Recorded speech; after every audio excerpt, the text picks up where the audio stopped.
All right, I'm going to forgive Candace for going late only because she recognized the reality of what happens when she go late. Guys, welcome in. Welcome in. Welcome in. We've got a big show lined up for you today. Drey from the Drey Dossier is going to stop in. She had a stellar video last night. I mean, an absolutely stellar video.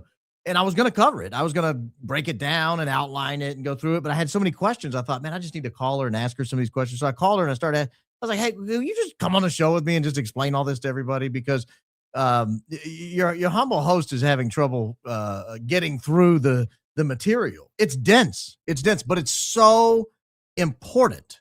But there was a key line in there that she gave in her video last night where she talked about a Charlie Kirk tip website, and I thought they already got the guy who allegedly undid Charlie Kirk's time on this mortal plane. Why do we need a Charlie Kirk website? Because it wasn't open until March. We're going to get to all that. Ladies and gentlemen. But before I bring her in, one of the things I want to address is why the website, why the data center, why the White House stuff bothers me. You know, when Barack Obama was the president, a lot of people on the left were ecstatic, and I get it. Like, your guy wins, you want him to do the stuff you want done, right? And you don't want to let petty people like congressmen get in the way. And so when somebody just goes crazy with executive actions, you get kind of excited. You're like, hey, this is what we showed up for. Same thing happens when we talk about the filibuster. For those overseas who don't know what the filibuster is, there was an old parliamentary trick in the United States House of Representatives and the United States Senate, really. There's no parliamentary trick that if someone was trying to advance a bill and you did not want it to advance, you would filibuster. You would start talking, and you would talk for hours on end, and you might talk for days on end. But as long as you had the microphone, there was no parliamentary maneuver to cause you to relinquish the microphone. And so what they did is they put a vote total there, and they said, well, if we can get 60 people to vote you off the mic, then you're done talking. That will end the filibuster. It'll break the filibuster. Well, there's nothing in the Constitution about a filibuster. It doesn't exist. There's nothing in the Constitution that specifies the parliamentary rules that will be adopted. It just doesn't even consider it. And so we've lived under this system for now 150 going on close to 200 years, I think. I mean, it's been a long time. We've had this sort of parliamentary trick where if you wanted legislation to pass and it was of any consequence, you had to have something of a supermajority to get it through the Senate. Otherwise, they would just filibuster. So there's been this, should we end the filibuster? Well, when your guys have the majority, even if it's slender, if you're a Democrat and the Democrats have the slender majority, you want to end the filibuster. Why? I want to run roughshod over the other side.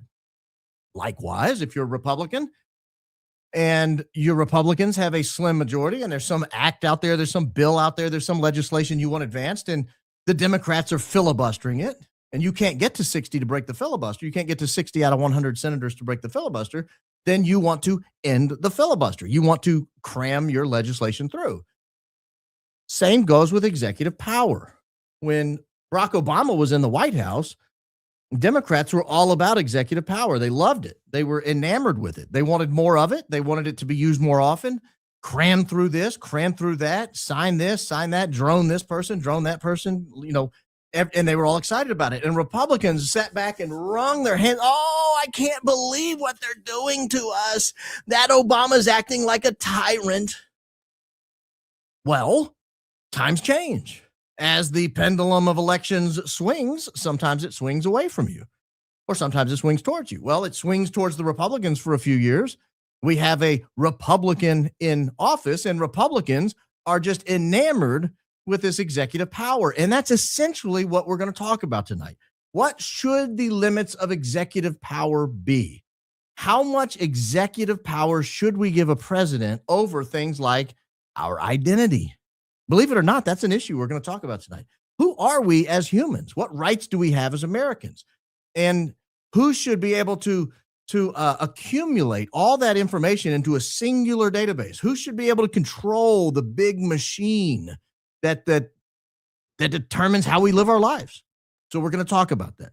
So that's one of the things. Second thing is, again, before we bring Drey in, second thing is, I got these group texts with different podcasters. It's nearly unanimous that people are being unsubscribed from certain channels, like your humble host. So if you're watching, whether you're watching live or watching on replay, and you didn't get a notification, it might be because you've been unsubscribed. Go check. You might have subscribed 2 months ago, 4 months ago, 6 months ago, a year ago.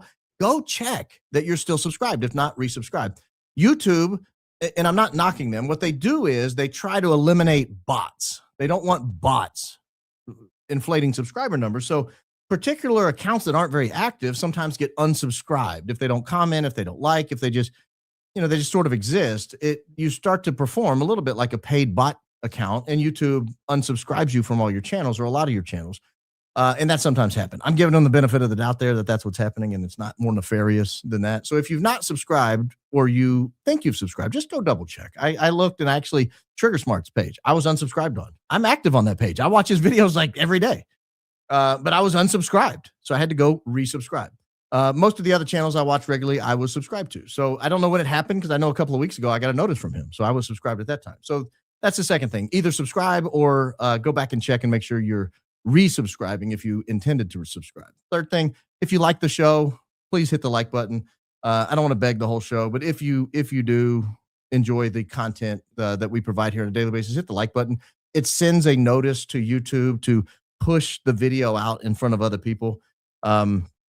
So it should be a lot of fun. Now, programming coming up. Now, I mentioned last night on the member show, last night or yesterday, I was on Jesse's show last night. I mentioned on Jesse's show last night that we were waiting on some documents to come in, and if they came in, they were promised to us today. If they came in, then today's show could potentially be explosive. Today's show is going to be explosive anyway. It's not those documents, though. So if you tuned in waiting for that, I don't want to disappoint you, but we're going to do that show. The other thing is we're working on another stellar show.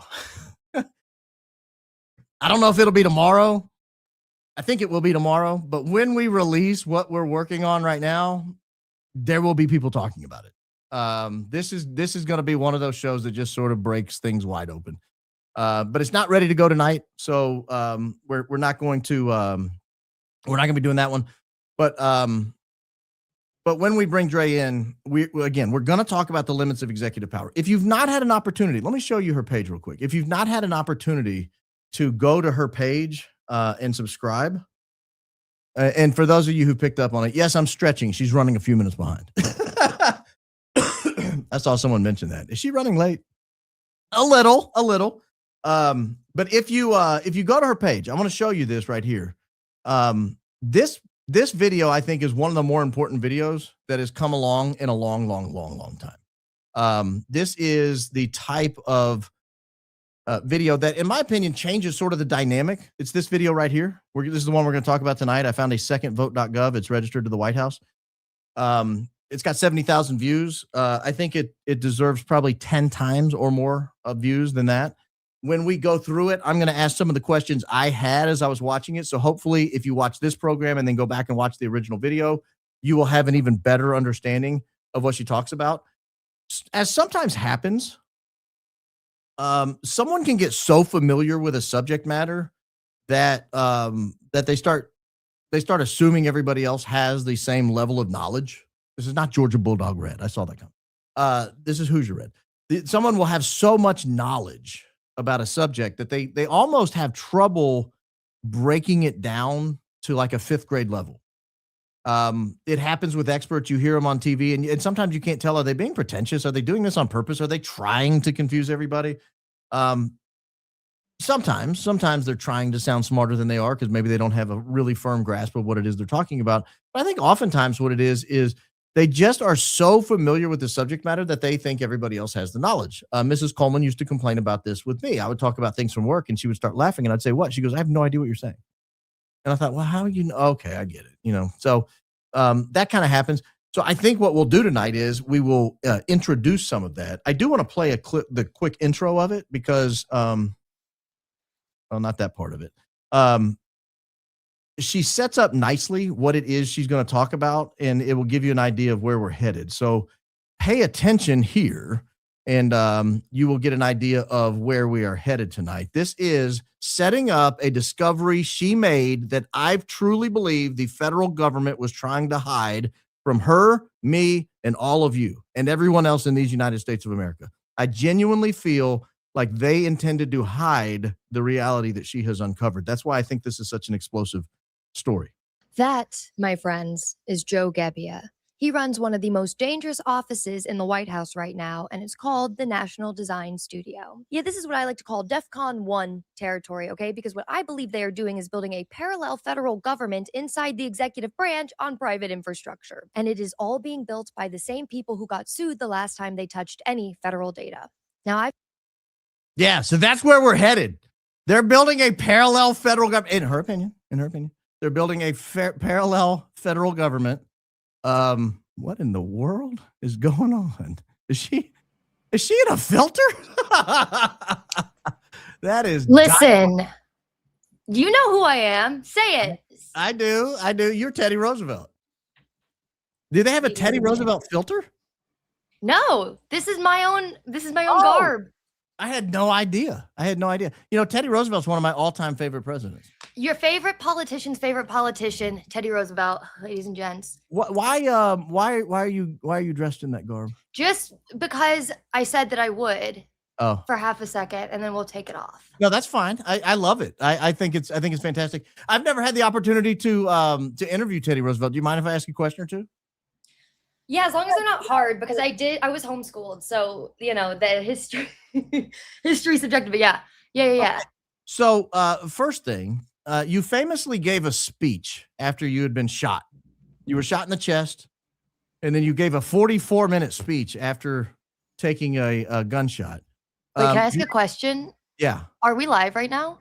Yeah, we're live. Oh, okay, cool. This isn't the holding room. Oh. No. You're in. Everyone sees you dressed as Teddy. Okay. So, Mr. President, you famously gave a speech, 44-minute long speech after getting shot in the chest. Do you think Donald Trump was a little bit of a wimp for getting scurried off the stage? Listen, I was born with such severe asthma that my father used to drive me around in the back of a truck and used to help kick up the dirt so that I could better learn how to breathe. If I can kick asthma out of myself, then let him take a shot in the ear for once. Don't clip that. I didn't say that. Also, I need a new mustache. If you know a mustache guy. Yeah, that's not cutting it. It's falling off, Mr. President. I know it is. The second thing I would ask you is, I don't want to make it serious. I would make it serious. Let's go there. I was trust busting all afternoon. Let's go there. Well, I would love to ask Teddy Roosevelt. You know, his mother and his wife died the same day. Oh my God, I know. And then he went to live in the Wild West to just be one with nature. Yeah, and you know, he was in nature when he learned he'd become president. He was the vice president. He wasn't elected president the first time, even though he served almost a full 4-year term. But he was in nature. They had to go get him and you're not president. You got to come with us. And they, you know, God, I love that.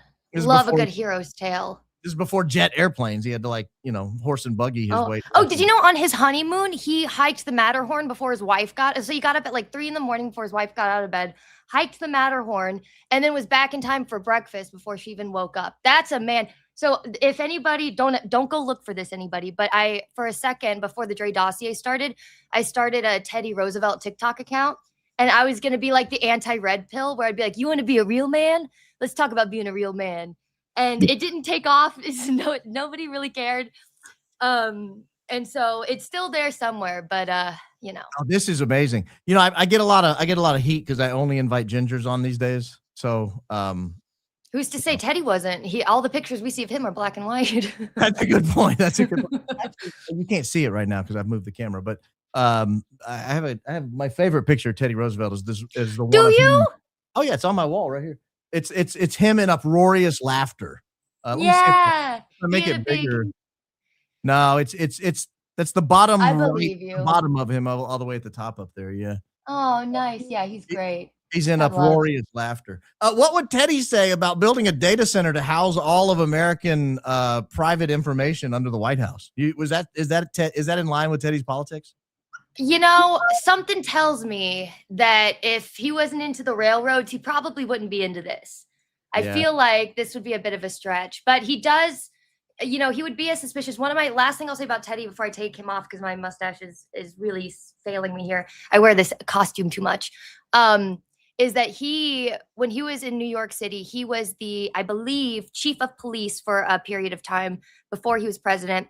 And he used to go walk around the streets at night because the police were all corrupt. I mean, they're like always corrupt, but like, corrupt back then. And they were like not be, patrolling the streets, and they would be like in the, WHORE houses, and they would be drinking on the job, and they would be doing all this stuff. And he would go catch them. He'd like wear a wig and like dress up in the middle of the night and walk around in a big like raincoat. And then he'd be like, "Sucker, I gotcha." And then he literally cleaned up the streets of New York. This guy, what couldn't he do? He didn't pave over crime scenes. I'll tell you that. That was not Teddy Roosevelt. He would never have paved over a crime scene of a large political assassination. He seemed to. Now, it seems like Drey just got back, so Teddy's gonna go quickly grab her, and we'll be right back. No, that's fine. That's fine. Ladies and gentlemen, Teddy Roosevelt. I had no idea that Mr. President was going to be visiting us from beyond the grave. That's amazing. When I see her jump back in the stage here, I will bring her back up. That caught even me by surprise. You guys, I don't know, some of you will know what the back end of the StreamYard looks like, but there's a little bitty tiny thing. You can barely see what's going on down there. And I kept waiting on her to pop in. And all of a sudden I looked down there and I thought she had a mustache filter. And I thought, why is she wearing and I kept waiting on her like, oh, maybe she doesn't know it's on and she'll take it off. So I let her hang out there a minute waiting for her to take it off. And then I realized, no, she intends to have this on. And that's for some reason that was that was there. But she's back. We've got an actual what I miss. Yeah, let's do it. Let's talk about corruption. Is my mic okay? By the way, can you hear me? Just stay close. Just stay close. Okay. When you sit back, it's not great. I don't know how sound treated that room. Is that sound treatment behind you, or is that just wood paneling? Neither. It is peel and stick wallpaper by yours truly. Yeah, that's wonderful, wonderful. Okay, so you stumbled across something. I want to set this up the way I had questions, okay? Because I think, and I showed them a little intro of your video. I showed them your page. I showed them the title of the video. I am going to encourage everyone on the planet to watch this thing by the end of the week because I think it's that important of a video. I think this is a video that should go viral. It should have 500,000, 700,000, 1 million hits. This is that kind of video for me.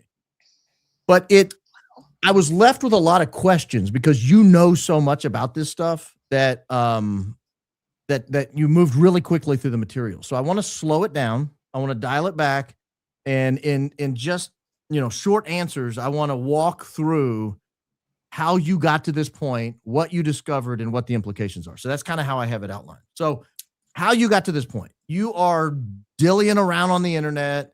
You don't know at this point that there's this private infrastructure being built out in the executive office of the president to accumulate essentially all American private data. How do you stumble across this story? Well, the way that I think of it is that it's kind of a stumble, but it's also like it's been kind of building on itself, right? I mean, even when you think back to the ballroom investigation, it's kind of different flavors of the same story, right? Even with the Genesis mission as well. Like I feel like I have been following this data for so long, and it was a matter of time. It is a matter of time that, they're going to get pretty coercive with it. Like they're going to have to pull a plug at some point and something's going to like fundamentally shift. And I feel like we're all kind of just waiting for that to happen. And we don't take into account that at any point it could happen.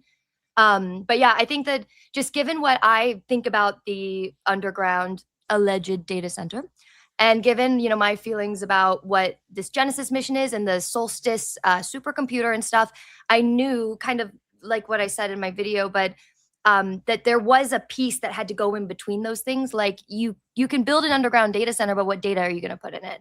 And you can have a supercomputer that's got the highest processing speed of any supercomputer ever, but what is it going to process? Like that's kind of where I've kept one ear to the ground to kind of listen and not try to hunt too hard for it, because I felt like at some point we'd so let me just start there. So this is Drey from the Drey Dossier. I showed you her page. If you didn't see that, go back and look at that. Find her page, subscribe, watch this video. This most recent video she put up, I think I was sweating from the hat. Well, that happens. That happens, Teddy. I mean, Drey.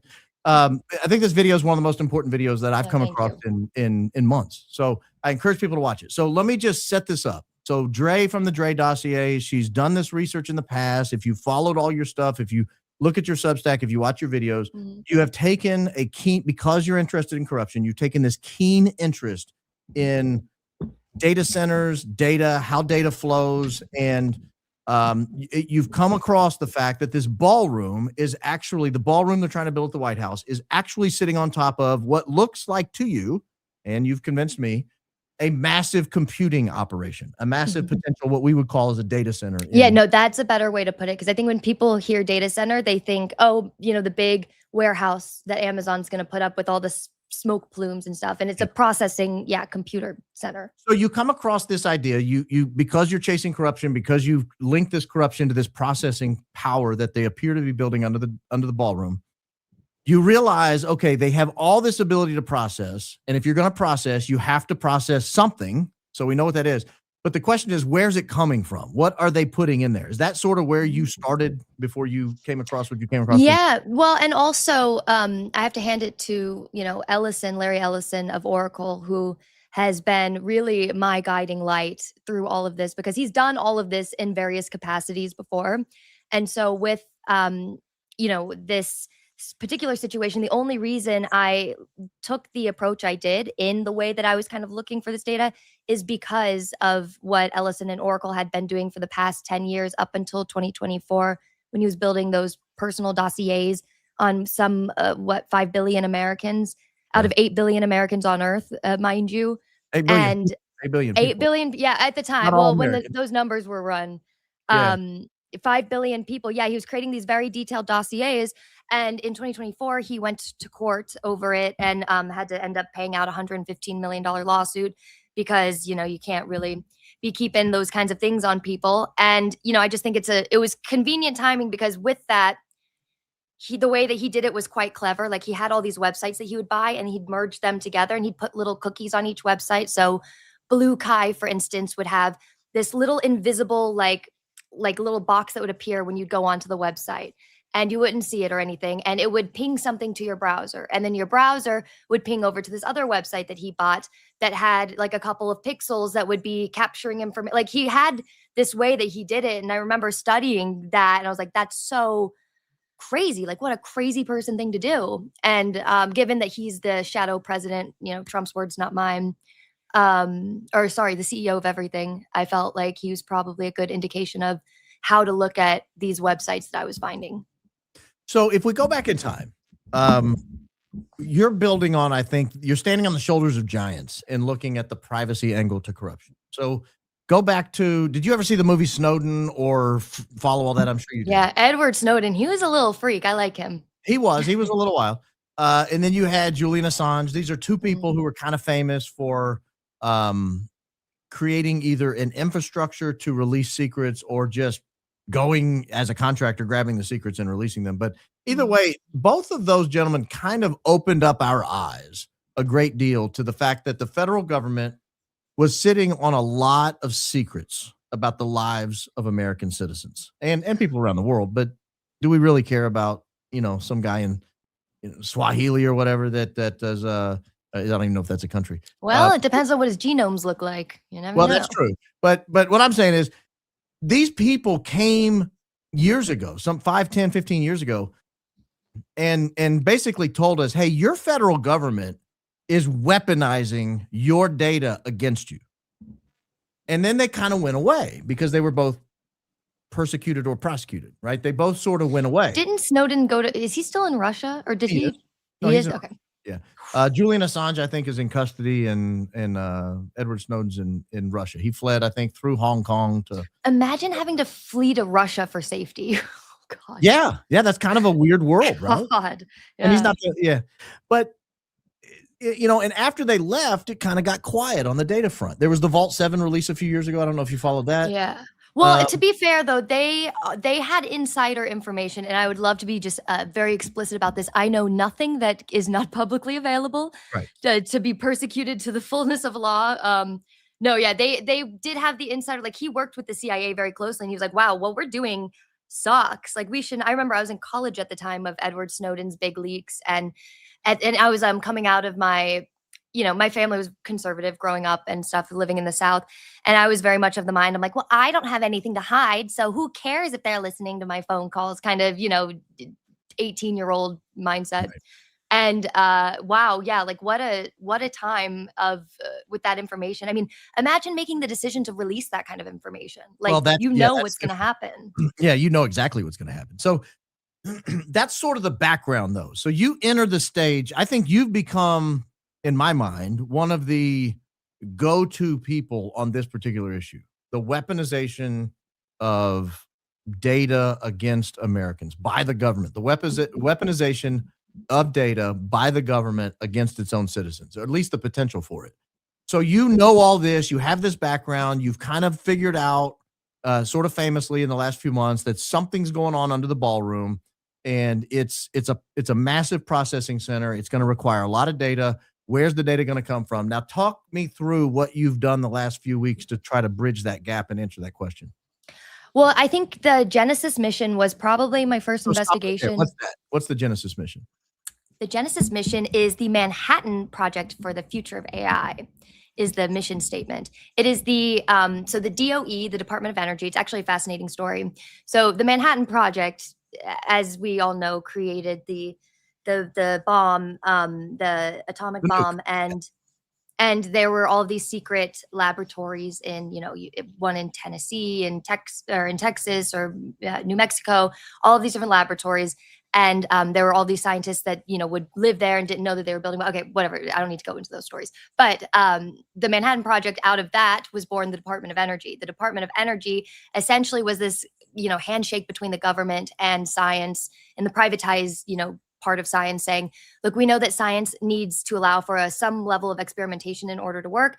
Government doesn't really like experimentation, because the whole point of, creating guidelines is for that. So they kind of had an agreement, like, you do the day-to-day, we'll help with some of the funding, but it has to be used for the greater good of the country. And so they renamed it to the Department of Energy, and it has continued after all these years. And so the Genesis mission is this rebranding of a rebrand, the rebranding of the Department of Energy, kind of, where they want us to believe that the big thing that what they're saying is the big thing that they're building is equivalent to that of the Manhattan Project, right? This AI something is going to be this just huge. And it's hard to quantify that, like what that means. Like, okay, so a bomb, has a certain explosion, like you can kind of quantify how impressive a bomb is. Mhm. I guess how many GPUs can you eat quicker? Like, I don't know for AI, but I started looking into it, and that's when I found Glenn's Garden. He's this incredible scientist, a computer genius, and he has a great article, or a couple of articles out in a website talking about the supercomputers that are getting built.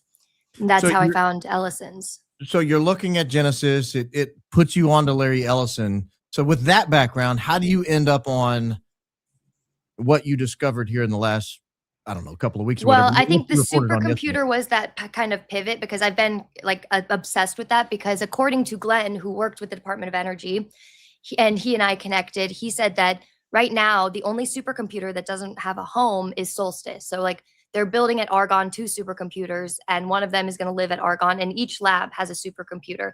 But then there's Solstice, the biggest supercomputer in America that's getting built, has no home. And that's no small thing. It's like, well, that takes 18 months of preparation minimum, right? Just before you can even start getting whatever that looks like into a supercomputer. Is just a bunch of data racks, basically, into something. And so that's when I started thinking, like, oh, I wonder if that's going, under the White House. And that was kind of my most recent revelation with that. And I think just kind of tracking that and going through all these Department of Energy websites and all these other websites, and seeing at the bottom that National Design Studio, and just thinking to myself, like, why is it a hyperlink? Like, why is there a byline for a government website? That's weird. And So then let's back up there. Okay, so that's obviously where we're heading. So you have this idea that, okay, there are these massive supercomputers that the government has determined that are equivalent of the Manhattan Project for the 21st century. The Manhattan Project being the famous project that created the nuclear weapon. This is the equivalent of that. That was the 20th century's greatest achievement in government. Now we have the 21st century's greatest achievement in government is going to be this AI computing capacity. We know where some of them are going to be. They're going to be at Argonne, wherever that is, some physical location. But there's one supercomputer. There's the and we greatest. don't know who's paying for it. Just Yeah, well, but then there's the supercomputer to end all supercomputers, the biggest and baddest one of them all, and there's no known location for this. You look at it and you say, hey, that might be what's going under the ballroom based on the words of the president saying they're building something amazing under there. It's a military complex. It's, it's a computer and all that. Now, as you're fishing around, you come across what purport to be government websites, and you notice at the bottom of the government website, it kind of lists who created the website or who owns the website. What is? Well, I always go down to the privacy policies of any website that I'm on, especially if it's got a yellow eagle on it claiming I can Trump our exit. And so like I go down to find the privacy policies, and it's right above the privacy policy is that, same, size font and everything, and it's hyperlinked. And so I remember looking at it a few weeks ago when I was sitting with my friend. He was going through Trump RX, and I was like, what is that? And we clicked to it, and it's just some, Silicon Valley kind of BS department that we don't need that's prettying up the government. But I think the fact that it's so close to the privacy policy, I was like, well, that's interesting placement. Like there are things that are not quite like accidents all the time with it. And so that's kind of how it got there. And the hyperlink says National Design Studio. That's the name of it. So it's designed and engineered in DC by National Design Studio. And I thought that was interesting wording too. It's engineered in DC. Like, I know that it's kind of one of those like tech bro terms, but it also felt like if it's going to be above a privacy policy, like they're being specific about like, well, we told you a little bit like under qualification of what it is. So you find this hyperlink that says National Design Studio, designed and engineered by National Design Studios. It's on these government websites, Trump RX and others. What did you learn about it when you started fishing around on the National Design Studio? Not a lot, which is pretty consistent with the new formats of these websites. Like I felt the same way with Genesis Mission. It just kept sending me in circles. These websites have so much going on, but they say nothing. And you're like, okay, like it's the font's always huge. And there's just, I learned nothing from this website, which is why I was like, all right, we got to start looking in other places if we want to know what's going on here. And so where did you look? Well, I started with the executive order that for the National Design Studio. I just tried to trace back when this turned into a government agency and how much it was costing and where it was, getting funded from. And it's the same initiative as DOGE, and, it kind of starts unraveling as there. So the National Design, so the President of the United States, Donald Trump, issues an executive order, and what does he say? I can pull it up exactly, but the executive order, improving our nation through better design, which is so, and essentially it's having people who are, former and current billionaires volunteer to beautify the government, which is kind of funny because on the National Design Studios website, if anybody goes on it, whatever, they have a history of design, and it's like 4 pictures of like different logos that were once designed for the US. So there's not really, I feel like everybody's kind of being sold this idea that he wants to beautify the space. He wants to paint the ground, blue because he wants it to look beautiful. He wants to build the ballroom because he wants it to look beautiful. There's nothing about aestheticizing this that is, it's not vain. There's a purpose, I feel like, for every piece of this, kind of architecture. So from the executive order, we're going to beautify the country. We're going to do it through this company called National Design Studio. Is that a federal agency or is that a private company? So it is an initiative, and there's a couple of things that are important to mention. So there's some dates here that are important. In section 3 of the, I had to cut a lot of this from the video just because I tried to stay focused on it. But these dates I do think are important, especially when we go to talk about the Kirk stuff later. Section 3 talks about implementing America by design, and the chief design officer is going to have produced initial results by July 4th, 2026. And this was signed in August of 2025. So I think that that's interesting that it gave an initial results date of July 4th. And then there's also a sunset clause in here that says that this agency that it's creating is going to wind down in 2028. And so I also thought that that was an interesting flag where I'm like, why do we need to sunset something that's so desperately needed? If it's like a tech service of sorts, like beautifying in tech, like that's probably something we're going to need ongoing. And if they want to digitize everything, that's going to take years. Like that Iron Mountain has hundreds of thousands of millions of pieces of paper in it that need to be digitized. So it seems weird to wind something down in 2028 and have, the results in July 4th. But is National Design Studio so that is a federal initiative. That's not a private company. It is the exact terminology is a it's like one of the C3 IC3. yeah, what was DOGE? It was the same thing. It was the federal initiatives, but like it's off the books basically. So it's a private, it's a short-term temporary initiative under the guise of the federal government that is run by private individuals. Yeah, run by private individuals and backed by private individuals. And so they, you know, like Elon Musk famously was on DOGE. He wasn't a government employee. He didn't take a paycheck, but he had temporary, I think they last 180 days or 270 days. They have temporary access as if they were federal employees. That's kind of a hybrid position. You're private, but we're going to give you the access of a federal government employee. Yeah, well, they're not really supposed to have that much access. I think he obviously went a little off the rails, to say the least, with it. But yeah, the like type of government entity that it is just like it's supposed to be temporary, and so they're not supposed to have like this same carte blanche pass. But the fact that the studio is reporting to Susie Wiles in the executive office, I'm like, well, that's not a design studio. Susie Wiles, I mean, we've seen the pictures. She doesn't care about, the beautification of stuff. Like, come on. So Susie Wiles, being the chief of staff for the president of the United States, probably the top 5 most powerful people in the country at any given moment, because they sort of set the agenda for the president. They control access to the president. They set his daily schedule, for example. So the chief of staff is a very important position. So talk me through, okay, now we got an idea what National Design Studio is. We see that it's hyperlinked on these websites and that they're designed and engineered in DC by National Design Studio. So what does that mean to you? Well, like you see that and now what? Well, I see a company that's set up the same way that DOGE kind of was, and that makes me nervous because I know DOGE was a huge data grab. I mean, the day that that Congress got locked out of the Department of Education, remember? And they were doing that that was the first day that it kind of like hit me like a train that, oh, this is going to be easy for them. Like to take over the government is going to be easy. I mean, look at how easy that was. And that was just the first, let's see what we can get away with data grab.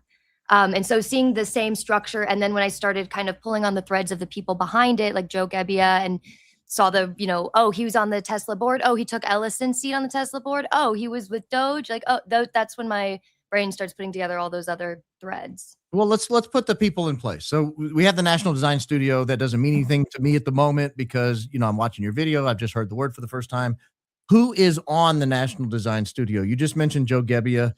Joe Gebbia is who? Joe Gebbia he is the chief design officer of the National Design Studio.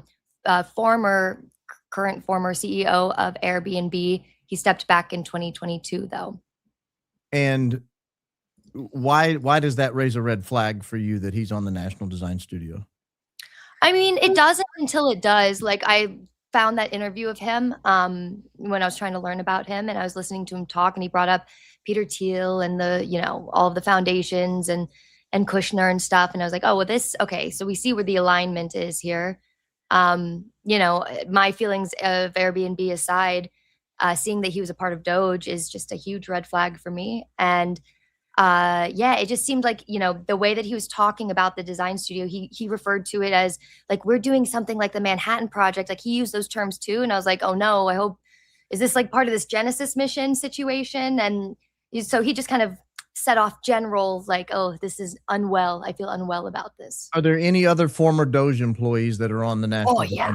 Okay. So Big Balls is in there. Well, I forget what to be clear, that's his name. We're not just calling him. Oh yeah. No. That he self-chosen name. Your body, your choice. And so he's on there. And then there was so you've got John Kafaza. He's the product designer. You've got Peter Arnell, the U.S. Chief Brand Architect. What's a brand architect? I mean, I know that a lot of this is like Silicon Valley. Like, I think anybody working in marketing will probably be like, oh, listen, there's a lot of redundant type of roles, but like, okay. So then you've got Michael Novia. It's a bunch of bros too. John Kafiza, Darshan Phillips. And you've got these people came over from DOGE. The people who came over from DOGE are Joe Gebbia, and I would have to pull up the court case that's against Big Balls DOGE. came from DOGE. Big balls came from Doge. And then Akash, I believe I talked about him in my video as well. He's Doge, and he's important because I believe he helped create the AI tool that was slicing the federal agencies. When Doge was in the White House, it was called Sweet Rex, and it was the deregulation AI tool that they built using Google Gemini.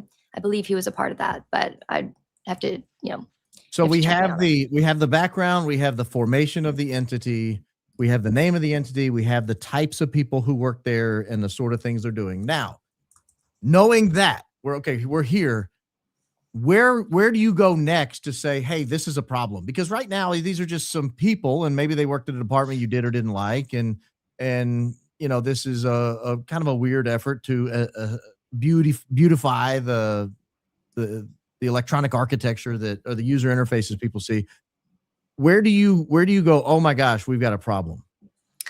Well, seeing that when I looked at the privacy policy and it was contradicting itself, like for instance, Trump RX is adjacent to healthcare, even if it's not selling you anything directly, it's close enough for that discomfort to be there.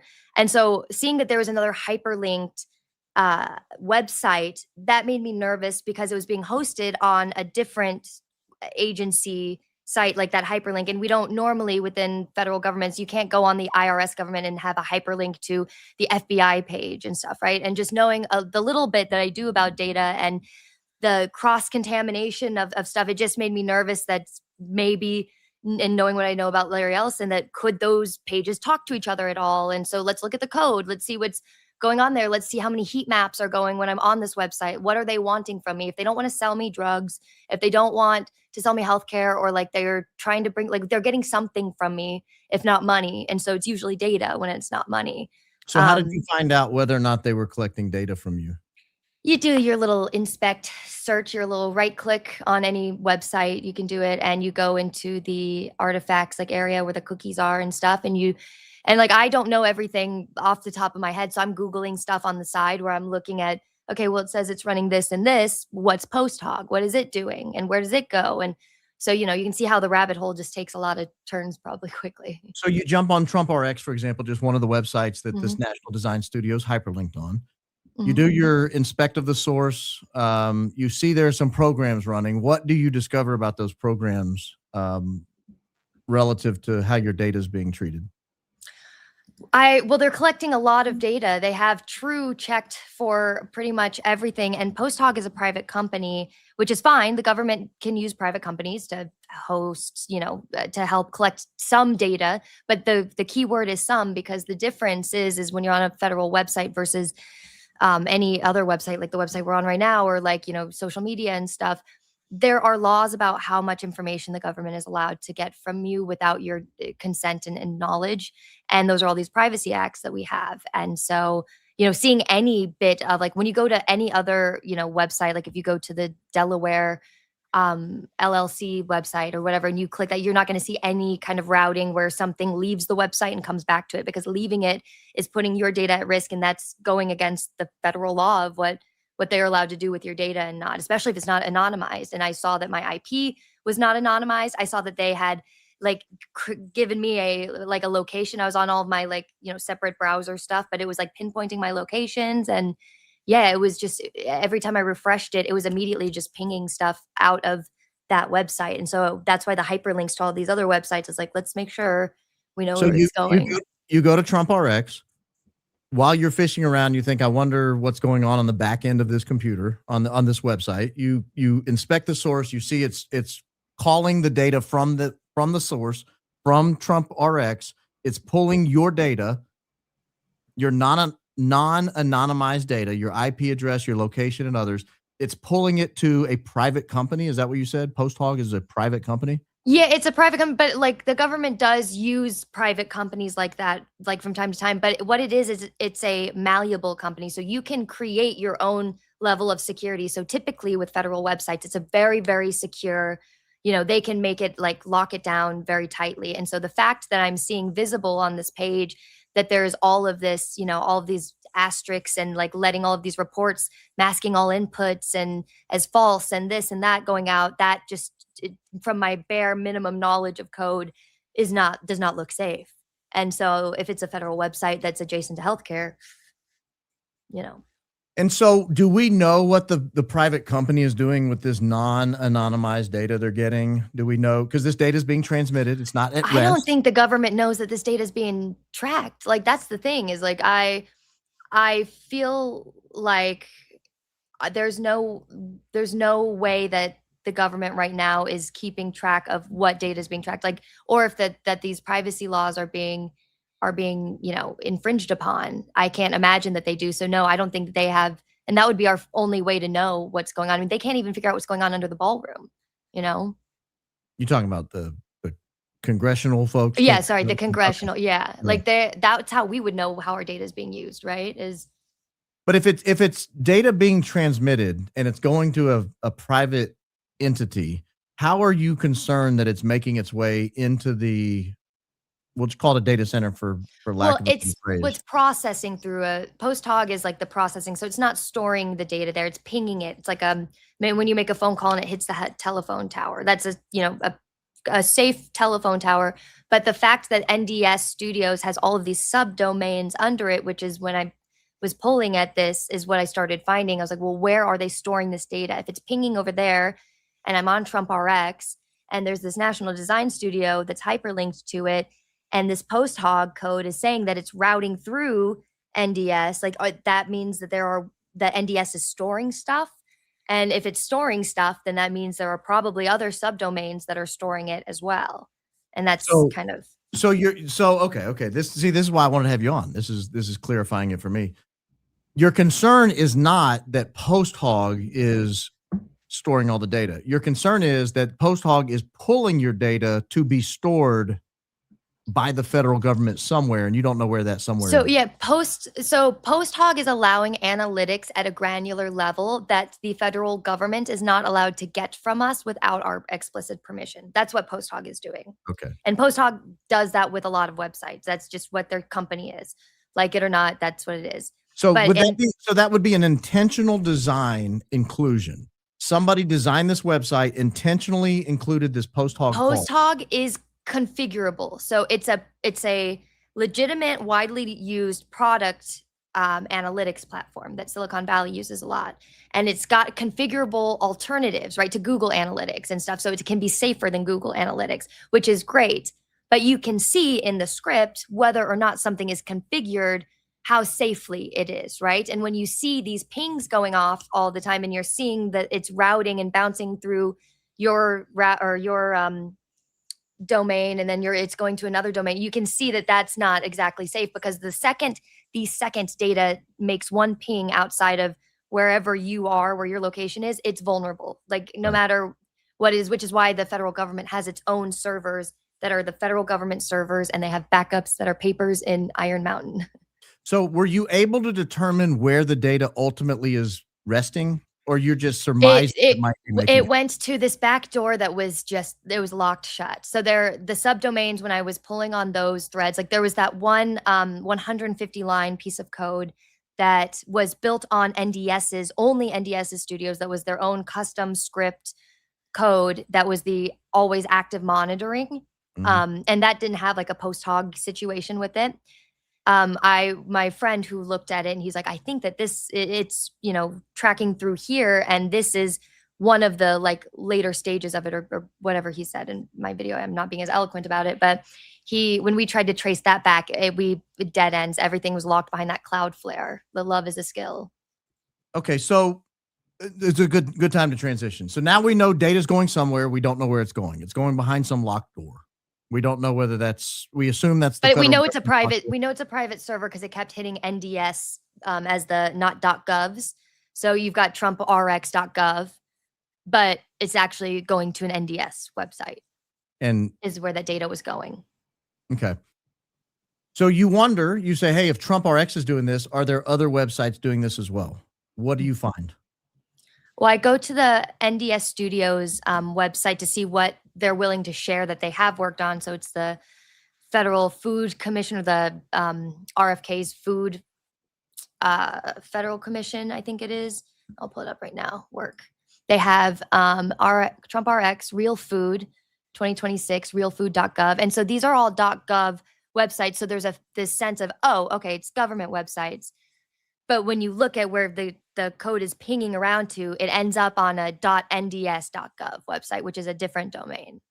They also have the Genesis mission, and they have Trump accounts, which are the those, if you have a baby, will start a Trump account for you. I think just to clarify, these are all National Design Studio websites that are purporting to be government agency websites. So these are on the studio, National Design Studio. When you go to their work section, it shows a list of the websites that they've beautified for the government. Trump RX is one. They've created Real Food as the other. The Genesis mission, they've beautified those websites.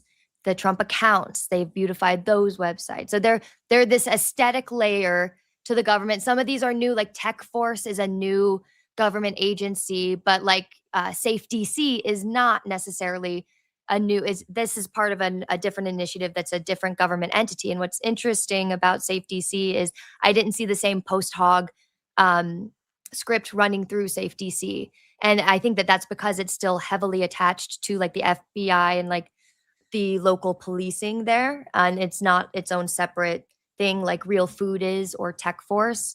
But I did think that that was interesting. So that there's still that kind of distinction between church and state there. So how many total websites did you find that were either under construction or deployed? Well, that's a different question. Let me pull up that sheet. So on their website, just to be clear, they are advertising 1, 2, 3, 4, 5, 6, 7, 8. They're advertising 8 websites that they have beautified. I found on my end, let me pull up my little. Well, let me just say, before you say what you found, how did you find more? At the repository. So every website has a certification. Anytime you build any website, they give it a certification, like IP numbers, all of that. And so I went to the GitHub, which is there's a lot of tech JavaScripts and stuff that are saved there. But there's a big repository that's kept up by the government that's all of the .gov websites. So you can, trace any, like if you see a federal agency and you're like, oh, what agency does that belong to? You can go to this repository. And they also have, it's called .gov or something, it's some redundant name that you can go and just check to see what agency owns which websites, because the idea in America is that agencies get to own the tech that they're working on, and that they get to process the information, and then it's all under the umbrella of the executive branch or whatever, but it is like the agency's own proprietary, like they can do their own processes with it, which is why every government entity looks so different and like kind of functions different, and the websites look different, but it's all on their own servers. And so that's the idea. So not one person, it's not the president who runs every single agency, it's the agencies that have their own agency in how they run it. In theory, the Department of Justice runs their websites, the FBI runs their website. And that they're not as what am I trying to say? They're impartial. They're not left-wing, right-wing. That the idea is that they run an impartial government. Yeah, they're just there to perform a service. HHS is there to perform health and human services. They're not there to collect data to funnel back under the White House ballroom and use it to control humans. In theory, theoretically. So you discover how many total websites under construction? So at the time of reporting, and I'm updating my GitHub as we speak, I have in front of me over 69 entries total. And then as I was reporting, which is crazy, as I was reporting last night, this was like literally 2 a.m. my time on Pacific time, there were 3 new passport.nds.gov websites that popped up, and it was these. Let me pull them up. My little passports, and it like popped up that morning. It was passportstaging.nds.gov, passport staging with an asterisk, and then passport photos. Yeah, there's a lot of passport push, and it made me think about the Trump passport that's being rolled out kind of too. And I don't know. So let's take let's pause here, take a very global look at where we are. Yeah. We have an entity that's been formed by the Trump administration called National Design Studios. National Design Studios is operating under the guise that they're just going to come through and make some websites look a little prettier. But what they're really doing is making it so that when your humble host jumps on a website and says, oh, I'd like to see Trump RX prescriptions, my IP address, my location, my data is being collected. And I look and I say, hey, I take asthma medicine because I cough all the time and everyone thinks I take lisinopril and that's why I cough. I have great blood pressure. I don't take lisinopril. I'm like Teddy Roosevelt. I cough a lot. I have bad asthma. And I get on there and I say, wonder if my asthma medicine could be found cheaper by looking on Trump RX. But what's really happening is they may or may not give me a cheaper alternative to my medication. But what they're really doing is they're pulling my data out and they're saying this guy at this IP address, at this location, using this browser, using all this stuff, he's looking for this medication. Now, if I go to the passport, oh, now he's looking for a passport. Then I go to the Trump account. Oh, he's setting up 8 Trump accounts for his kids and a new one for the grandbaby that was just born 4 days ago. So this guy, you're starting to build a profile, a dossier. Dare I say a dossier? Yes. So that's kind of what we're talking about is what they've done is, and we'll go to one more in just a second, login.gov. But what they've done is they've created the capacity to build a complete dossier of all your federal interest. Every time you hit a federal website, they're able to determine what it is you're doing there, who you are, where you're located.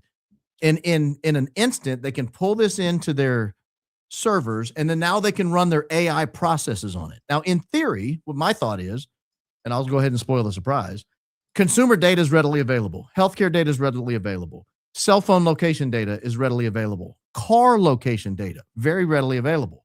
Now I know who this is looking at Trump RX. I know who it is looking at Passport. I know who it is looking at Login. And now I can import all this other data and I can marry it either with tokens or just IP addresses or whatever. And now I can build out a complete profile. Not only that, I can now bring in the NSA data.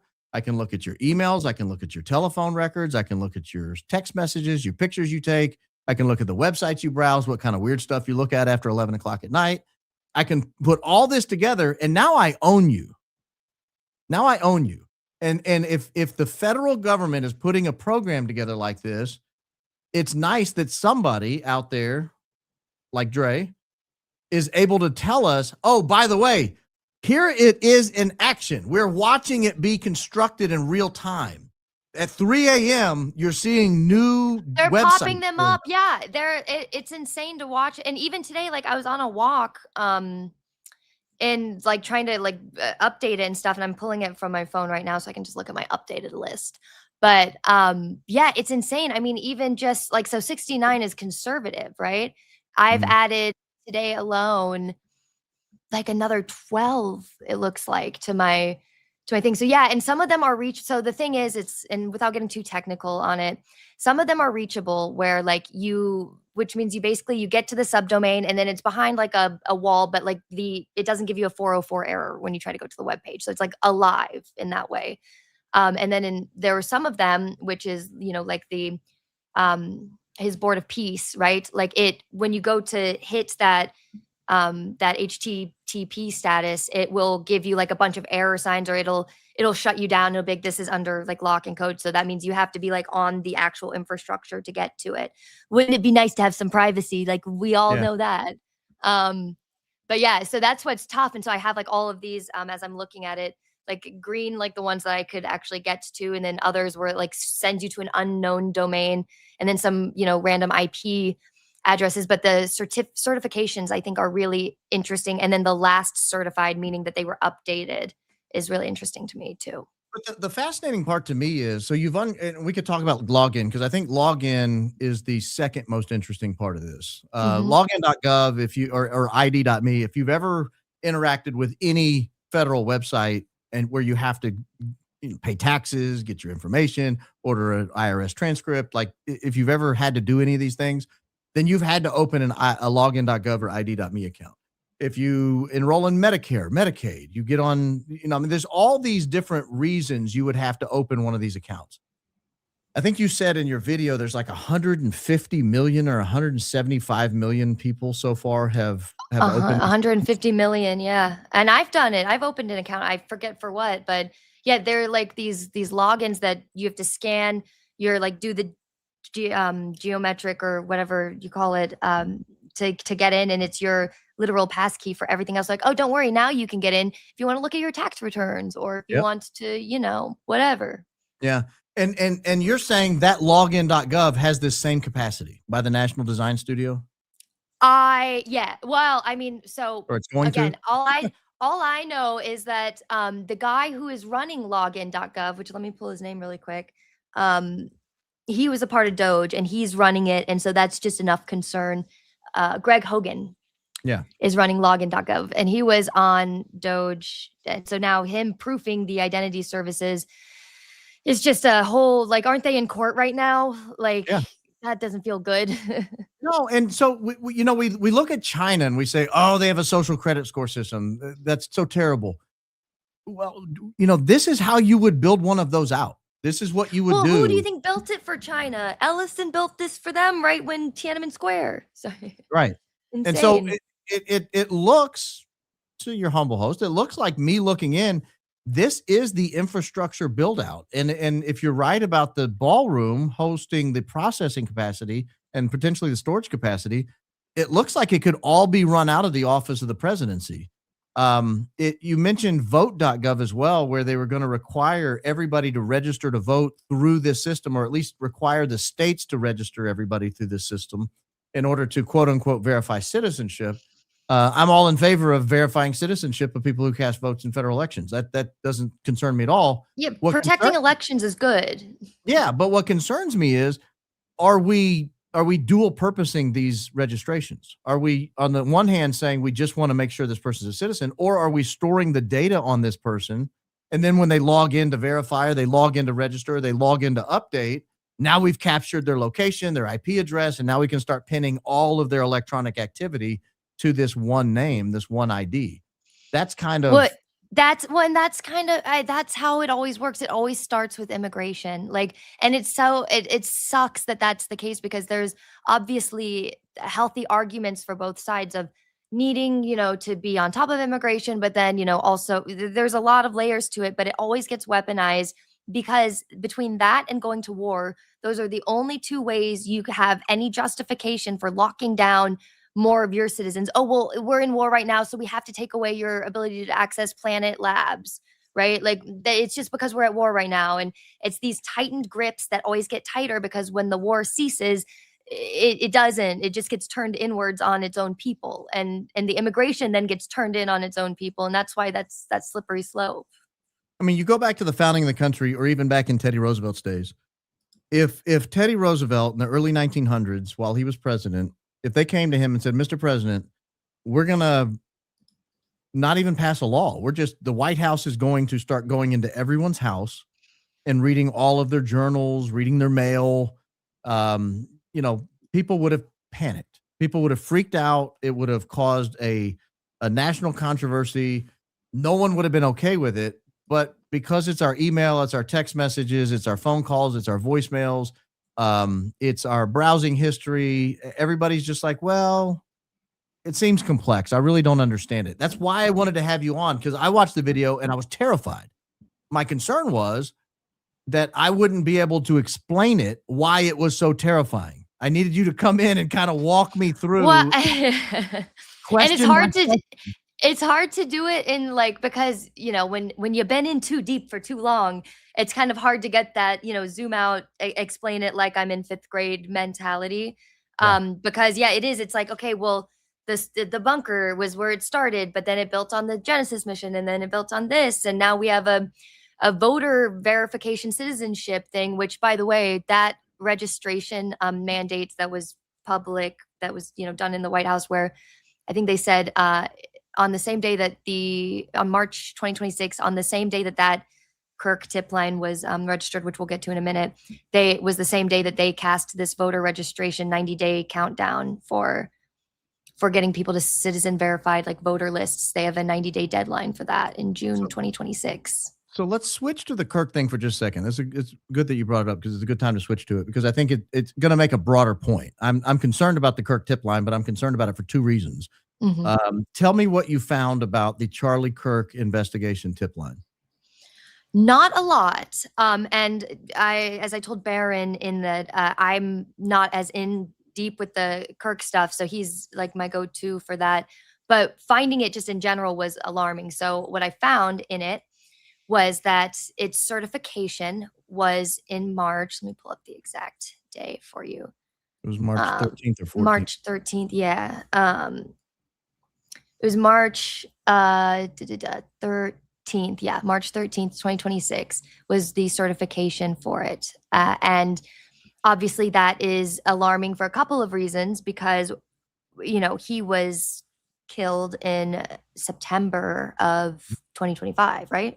Right. So it was September 10th, right? September 10th, yeah. So what are we doing 6 months later with a tip line? And I was like, oh, well, maybe this was the government tip line that they used and they copied the data over or something like that. And it's not. I mean, it's unmistakably for a very specific event, right? It is not just any assassination. It is this specific one, certified on March 13th. And that's like I traced it back to that Cloudflare login. And Cloudflare is a domain hosting site. You know how PostHog pings data.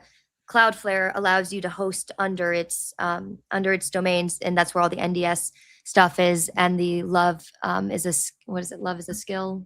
Mm-hmm. Love is a chore. Love is training data. Love is a skill.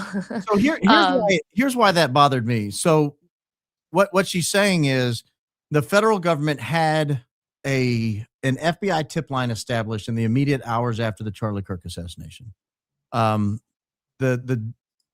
URL for that was fbi.gov/Utah Valley shooting. And if you went to that, you could upload, and the governor said, oh, please, if you have video, if you have audio, if you have footage, if you have pictures, upload them to this website. It was the official, and that's the official FBI tip line. Like that was no longer active. I went looking for it and I couldn't find it. So that has been taken down. So when I saw your story, I immediately thought, wait a minute. I went back and thought, is that other website still active? I couldn't find it. It wasn't active. And then I had to think, why would they remove the tip line? First, why did they want the tip line? They knew who the guy was within like 33 hours, so that was the famous 33 hours. They knew who he was. They had him in custody, allegedly. They said he was a lone wolf, allegedly. So why do we need an FBI tip line? Why do we need a upload all your videos, upload all your footage, upload all your audio, upload all your camera snaps? And I thought, okay, well, maybe they're just trying to collect evidence to make sure he's guilty. If we see him scampering across campus, if we, can coordinate sound, we can, try and locate the bullet or whatever. Am I mistaken? Did they not use some Ring doorbell? Like people were submitting footage? Okay. Mm-hmm. Yeah. Yeah. So there was Ring doorbell footage. There was iPhone footage. There was other people had different types of cameras that were out there. And they did get a lot of that. We don't know what all they got because they didn't release it. They just captured it. Now, my thought was, because this is how I think everything's an op. My thing was they were making sure that nobody captured the real hit. Nobody saw what actually happened. They wanted to know what all was out there so they would never be surprised at trial. They would never be surprised in the days leading up to trial. Nobody would ever drop something on them at the last second and say, oh, here's some newly discovered footage that no one's seen before. That they would know what's out there. They would be able to analyze it with AI. They would be able to, have analysts go over it with a fine-tooth comb. And so they collect all this in the Utah Valley shooting FBI.gov website. Well, now that website's missing. We don't know where it is. What's interesting about that is if you were to drop a FOIA request or a discovery request, if you're the defense team and you say, I would like access to all the footage, everything that was uploaded, I want it. I think they would have to give it to you. It's material that's in possession of the federal government. It's part of the investigation that you're defending against. I think Tyler Robinson's defense team would be able to get that. I also think, particularly after the case is over, after he's either pleads guilty or found guilty or whatever, let's assume it doesn't go his way, that would now be FOIA-able, and they would have to release that to everybody. And now the whole country, this holy Charlie Kirk sphere that's that's developed, everybody would get access to all that footage, and then we would start going over it with a fine-tooth comb. And you've seen what's happened. You have people doing analytics on sound. You have people doing analytics on flashes that they see in windows. You have people looking through trees and seeing flashes. You have people looking at every face that's moving in every location. People dedicated. I'm going to watch every person in this frame right here. I'm going to track them. You watch every person in this frame over here and you track them. All that would be available. Now, that's under the old website because that's under the FBI. Things are different when they get under the executive office of the president. The executive office of the president is allowed to shield things from disclosure under national security, under all kinds of different rules. There are ways the office of the president doesn't have to disclose that information. So when I saw your story and it talked about this Charlie Kirk Tipline website being created, my immediate thought was, are they transferring all that data to the office of the president in order to shield it because now they don't have to release it? And is it 12 years or something like that they get to shield it for? Or it's like a certain number of years? They can shut the door of the vault and as we've seen before and go away with it. Yeah, and that's why I texted it to you when I came across it, because it's I like I said, I can only get to that Cloudflare love as a skill. So I know it's a part of the same NDS family, the National Design Studio. I know that the National Design Studio is doing something with data that is aggregating. And given that they are creating all of these shadow government adjacent looking websites, like that just say like TrumpRx.gov, like it looks like a regular government website. It has the thing at the top that says, here's how you know that this is a government website. That makes me nervous as to, and again, causation versus, being predatory. I don't know that they're the same thing, because Ellison has always found himself to be an opportune guy. Like, moments after 9/11, the bodies were still being buried and he's showing up saying, hey, what about a national database where we all track everybody? And they're like, Larry, that's not how this happened. Like, that wouldn't have helped anything. So like, this is not a good argument. And that's when we create these, structures of security that says, here's why we aren't doing this, and here's why it needs to be a law that we don't do this.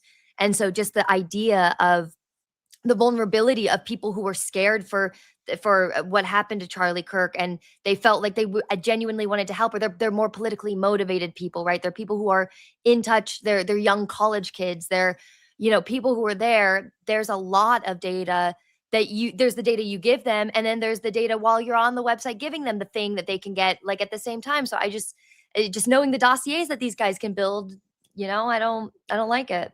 Well, not only that, if somebody uploads an image and it has some sort of damning stuff and they think, well, we don't need this guy's on the loose, now he's in jeopardy, right? And but that's like with all that's like the doorbell cameras, you go from having a doorbell where it's a pleasant surprise, a neighbor wants to let you know that they're there and you want to talk to, I now have damning footage potentially that can be confiscated by anybody in the federal government at any time. Like it's getting very, people like to say George Orwell as a comparison when it comes to this surveillance state. But, I don't think that George Orwell would have ever even thought that we would be kind of implementing a lot of this ourselves.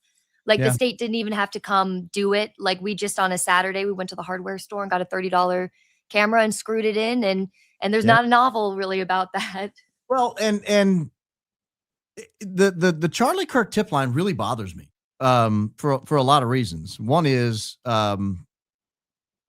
the original Charlie Kirk tip line, even if it was innocent, if it was, we really just want to solve this crime and we want your help. And we know a lot of people carry cameras around. We saw a lot of people recording. If you captured anything, please upload it so we can see and we can try to solve the crime, or we can try to hold the person who did it accountable.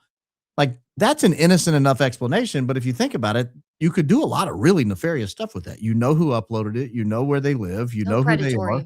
Yeah. And if they captured something, say there was a plot and there was a real killer, or they captured some conversation taking place under the tent that was overheard and it was damning.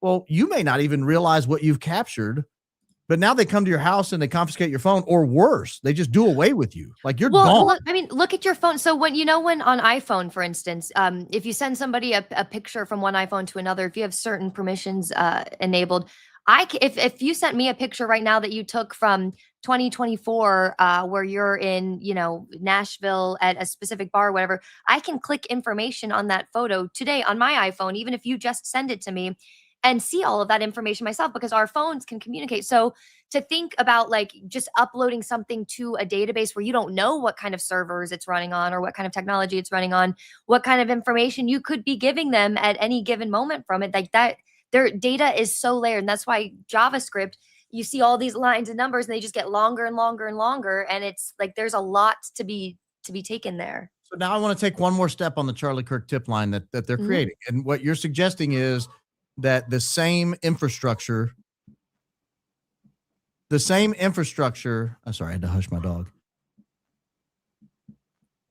She's that way. Wow, I wouldn't know. I have a really good dog in the background. Oh, sorry, my dog is an animal. The same infrastructure that we're concerned about with all these other things as far as collecting data and all this, you've identified that there's a tip line in this same family of websites, the Charlie Kirk tip line, and it could be going into the office of the president. You identified the date that this website was created. It was March 13th.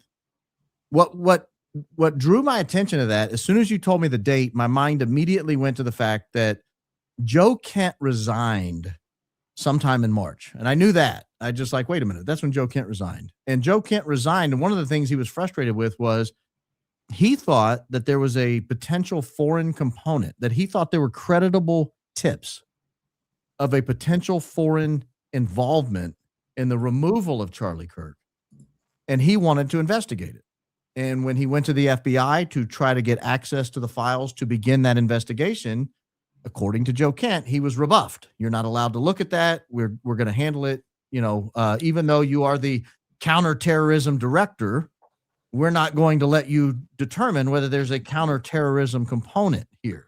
Can I tell you a piece of information I have not told you yet that I just found today scraping?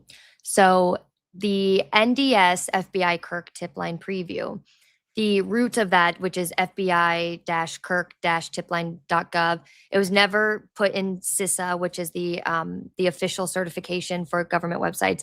The certification, though, expires for this particular website on June 11th, 2026. And it was only started in March.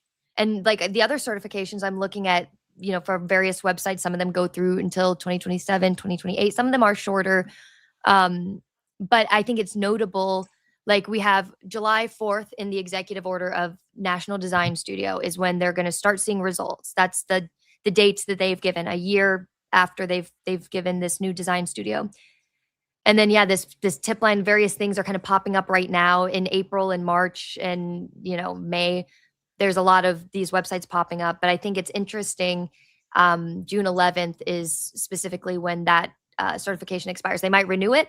I don't know, but I don't know if that means anything to you. But what that could mean is they're transferring all the data into this new tip line, and then they're going to throw out the website. Yeah, throw out the old website. What's with the dates? Okay, but here's my thing. Okay, so let's say they need to get all of this in before July 4th because something July 4th, and I want to be careful about how I frame this because what I don't want to do is send people into a panic to like piece things that aren't a part of it or whatever, panic people or whatever.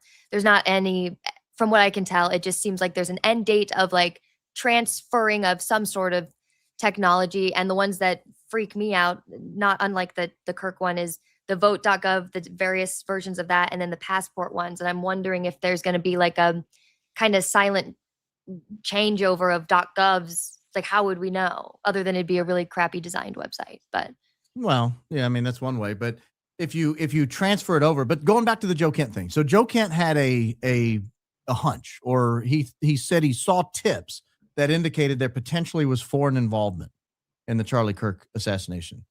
He wanted to investigate it. He shows up at the FBI. They say, no, you're not allowed to. We're not going to turn over our files. We're going to keep them under lock and key. Go away. We don't want to hear from you. He resigns in March, mid-March. I went back and looked after I saw the date you gave me. He resigned, I think, on March 16th or 17th. Now, you don't just resign, without anybody knowing. You give warning and, hey, I'm going to be taken off. There's a little transition period. Now, you might not announce it, but people in the office would know. Once he resigns, the federal government has no idea what he's going to say. He could leave and say, here's the tip I got. Here's what I know. Here's where to go find it. Here's what it says. And no one would have any way to stop him at that point. Now, they might be able to arrest him or whatever for breaching national security. But even then, that would be really weird, because if he's breaching national security, what you're telling us is there's a counterterrorism angle you're not investigating. So I feel like they were a little stymied on that. So it makes sense to me that they would say, holy mackerel, we have got to get all this stuff into a place that cannot be looked at, can't be FOIA'd, it can't be accessed. We have to have it under lock and key. We need to get it under the executive office of the presidency so that no one can get access to it for many years. We'll then figure out how to deal with it at that point. It makes sense to me then that you would need to open that website.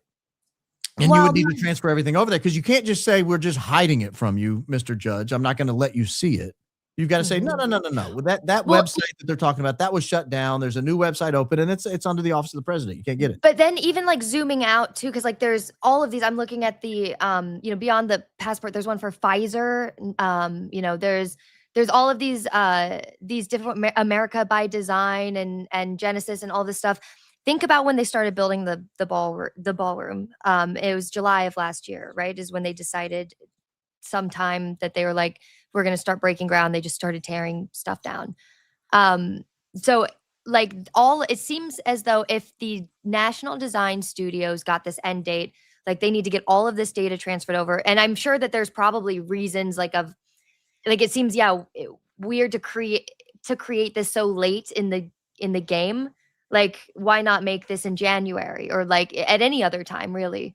If you have all that information, it's not like people were sending in new information in February, to a tip line that no longer exists. So yeah, I mean, it could be that. I just think I'm worried about this overall. You've got the Board of Peace exists. Like the Board of Peace is not registered through CISA or anything either, but the Board of Peace is registered through here.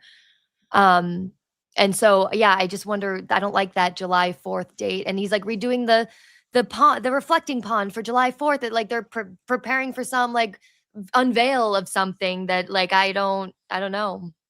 Well, if you're like me and you're a skeptic that elections actually mean anything and we have any choice in the matter, it's concerning, because even if this stuff all expires in 2028 but he's building this for the next president, obviously they know they're going to control the next president. It doesn't matter who it is. No, yeah, the sunset is just for the federal temporary whatever. Right. So it's not like we're going to get a hostile president in there who's going to look at this and go, oh my gosh, as the good concerned civilian I am and citizen I am, now that I'm the president, I'm going to do away with all this stuff, tear down the data infrastructure, give people their privacy back. Let's use this ballroom. But Barron, do you think the president's in charge right now? I mean, like when you look at Trump, is he something tells me, like when people were saying they were talking about dementia a lot, a couple months ago, especially. And I'm like, I think he's just clueless. Like, I think he's not in the briefing room. He's in the briefing room, like, the room next door to the briefing and getting told. So to your point, yes, but I think that's why the conversation is so important about who is running this. Like, who is truly doing that? Because regardless if it's Marco Rubio or JD Vance or Donald Trump, who's giving them orders? Because that's what it's coming down to. No, politicians are at best middle managers. Sometimes they're not even a middle manager. The billionaire class, we like to call them the foreign involvement, our greatest ally, and others that kind of pull the strings. We obviously grab my light. Take your time. But we know there are very wealthy families worth billions, hundreds of billions, potentially even trillions of dollars in mineral wealth or banking wealth or all these things. So when you look at a president, the president actually has limited power, but is really doing the bidding. You want an example of it? Go back and look at the emails that were released before Barack Obama became president. And actually, they may have been released after he was president, but it was before he was president when the emails took place. They gave him a list of like 10 or 12 people, and they said, this is going to be your cabinet, Mr. President-elect. Remember Nixon's, his hate list or his burn book? What was it? His list of enemies, yeah. Well, but with Obama, they just said, here's your Goldman Sachs approved list of people that you're going to hire to be in your cabinet. And you know they did the same thing to Trump. You know they did the same thing to Biden. These are the people you can hire. And Mark Kelly said today, I was listening because Trump was backing off on some kind of AI plan there was some AI thing in the midst. And basically one of the Andreessens who was advising him, I believe, was saying, you need to do this. And he's like, okay, great, we're going to do this. And then he got on the phone with somebody from Amazon or Microsoft or whatever, and then changed his mind. He was like, oh, we're not doing this. And Mark, he put it best. He goes, we cannot have a president who makes decisions based off of the last billionaire he talks to. Like, if those are the people making the decisions, give them the federal law. Just get out of there. Like, what are we doing? Well, Tucker Carlson famously said this recently. He said he went to President Trump before the newest version of the Iran war kicked off. And he was like, Mr. President, the people who are telling you to do this, they hate your guts. Like Lindsey Graham hates your guts. All these advisors, all these people close to you, all these people telling you that the Iran war is the right thing to do. These people hate your guts. And Trump's response to Tucker was like, yeah, I know, but we're going to do it anyway. I'm kind of stuck here. So no, the president doesn't have any real control. They have middle manager authority. They are delegated some slight amount of authority where they can go through and they can make a few small decisions here and there. But by and large, the president just sort of does what he's told. Susie Wiles probably has more power than the president of the United States right now. If you look at her employment history, that will make a lot of sense to you. If you've never looked at her employment history, I highly suggest you do. Look at the types of politicians she worked for in the immediate run-up to becoming the chief of staff to the president of the United States. You'll get a good idea of who probably is in real control. But that's what concerns me about this whole thing. As I'm watching the video you put out last night, which I think, again, that video should have hundreds and hundreds of thousands, if not millions of views. Now, it's going to take people a couple of watches. I had to watch it 2 or 3 times. I know. Part of me is like, I don't know if we needed to get all the way to the White House. I don't have that great of locks on my doors. Yeah, you do. You need to get one of those little things you push up against the door, those little pipe things. Yeah, that's right. That famously protects against presidents. Yeah. You will not end up in a suitcase having offed yourself with 2 shots to the back of the head. But specific, Baron. Well, I mean, it's happened before. I don't want to be the one to warn you, but you wouldn't be the first. No, but I do. I think this is the type of video that if people watch it and if they truly understand it, and that's why I wanted to have you in, I wanted people to truly be able to work their way through the video step by step, how you got there, what these terms mean, what the words mean, what the implications are. Because when you look at it in its totality, this is the freedom of American citizens being lost in real time. You're watching the prison being constructed in which you will live. What the tech bros are selling, they're selling a lot, but one of the things they're selling that I think is so precious about America, and one of the things I've grown to love so much about it, you know how it's a nightmare anytime you want to get anything done with the government? Like you're like, oh, I got to go to the DMV and I'm going to forget this. And then of course they can't just call the passport office because it's, it's always a whole thing. Right. Mm-hmm. And there is such a beauty to fragmentation because it's all these cracks that things fall through. Right. And we look at it as like, a Silicon Valley bro would look at it as such an inefficiency. We can streamline this. We can make it more efficient. We can, make all these things talk to each other. We can, run AI across it.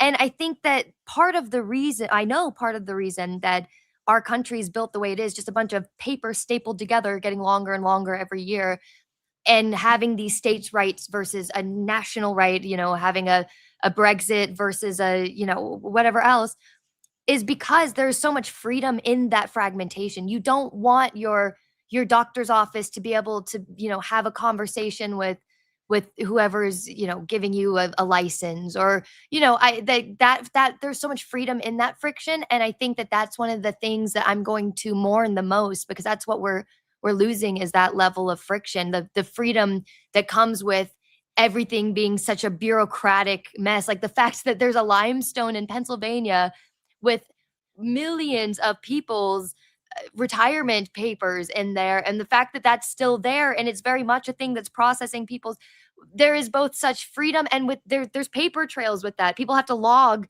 when they take a paper out of it. They have to I think we're going to lose so much freedom once we lose the friction and everything's streamlined. So in my former life, I was a lawyer, and one of the lawsuits we were working on involved a service member's blood test. We had to go look for his blood sample. And I asked the question, man, if we could just get access to that original sample, wouldn't that be something? We'd be able to really look at it and determine whether the test was accurate when he took it. And one of the people was like, well, why don't we just ask if they still have it? I was like, oh, that's a good question. So we'll just ask. Turns out they did. What I learned in that moment, and this is going to have application to the data center and the storage and the data and all that. What I learned in that moment was every blood test run by a service member, when they draw your blood, the blood is actually separated into two. One of them goes into the test machine and then is discarded as biohazard. The other is stored on ice in Bethesda, Maryland, with millions and millions and millions and millions. And service, you mean veterans? Like military members, yeah. Yeah.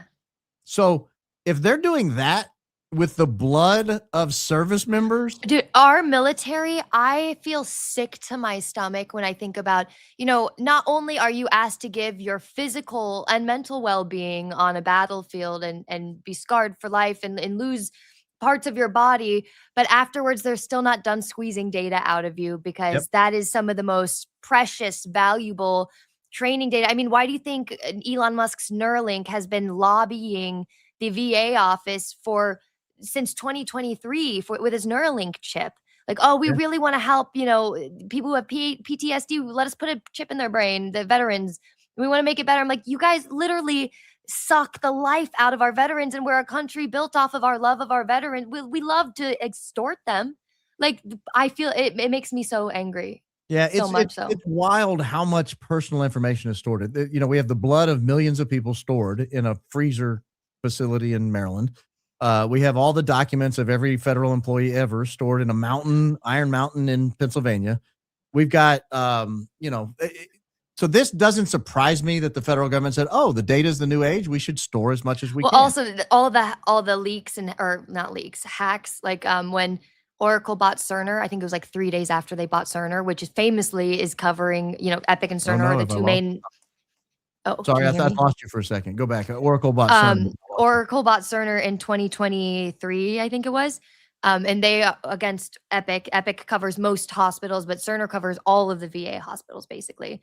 And 3 days after they bought Cerner, oh no, there was a hack and all of the information's gone and they don't know where it went. And they didn't alert anybody for like weeks at a time. And it was all veterans. And like, that's part of one of my videos I made called Drey v. Oracle, where I was making a constitutional argument about the rights to not have to let a soldier sleep with you / let your AI crawl on veterans data. It's crazy how much, the veterans, literally their data is very valuable. If you're a veteran and you're listening to this, your data or your like anything about you, like might as well be oil. Like it is literally precious, and protect that shit. Protect it. So let's get to the big conclusion, because I know people are going to say, okay, this is scary. This is terrifying. What do we do in response? So there's really only two things I can come up with, and maybe you have a third. The first would be if Congress somehow was to come across your information or learn about these programs, take enough of an interest in it, and convince the leadership to take a vote on it, potentially Congress could pass some sort of law to stop it. Now, that seems like astronomical odds against something like that happen. First, you'd have to convince a bunch of octogenarians in the Senate who don't even know where they are. People like Mitch McConnell, who, has no idea where he is on any given day. People like Lindsey Graham, who is so compromised, he can't even go to the grocery store without phoning a foreign ally asking if he's allowed to. Ted Cruz, who won't go to the grocery store unless a foreign ally tells him to go to. So that's probably not going to happen. So that's option A. Option B, though, might. If this came across the right judge's desk, I wonder if a judge would put some sort of a national injunction against this program until it had gone through a public process, meaning had gone through Congress. Say, hey, this is not something the office of the presidency can do. that this has to go through the legislative body. It affects too many people. This can't be done by executive order. This can't be done by Susie Wiles dictating that somebody do it. This can't be done by a bunch of DOGE tech bros who got together and decided, oh, I know how we can get everybody's data. They shut down DOGE. Well, let's just do it this way instead. We'll just get it off all the websites and we'll force everybody in America to register through login.gov and we'll just connect it all that way. The right judge, the right lawyer, bringing the right case with the right plaintiff in the right venue in front of the right judge might be able to at least bring attention to it, or at least stop it, or at least slow it. Do you have an idea of a way that people might be able to, I don't know, fight back? I feel like I'm living in my house and there are people putting concrete walls around my house and razor wire and watchtowers around my house and saying, no, this isn't a prison. You're going to be fine. Yeah. But then once the gate is closed, it's too late. I'm stuck in. No, I feel that completely. That's why I do this. Like it's not a nervous tick, but it satiates a bit of the anxiety to look for this stuff, because then I'm not worried about other people missing it. It's just me. But I would say I know at least what I think we should do about this. Whether or not it would actually be done, I think honestly the only way to handle this situation where we are right now, we are mere weeks away from end dates of, like, this has been, if I'm finding out about this now, and like I love that people have been so warm and receptive of this, I'm not a brainiac. Like if I found this is findable, this has been around for a minute, there's a lot that they've been processing and we don't know the depth of it. And FOIA-ing for it, like I had a couple people send me emails today and they're like, Drey, should we FOIA for this? And I'm like, for getting it on the record, sure. Like then there's a ledger. Okay, yeah, you're not going to get it though. Same, even I think about having the best judge. If Ruth Bader Ginsburg was like, oh, I would slam my hammer down on this. Even still, these are people who have been working in such a shameless way.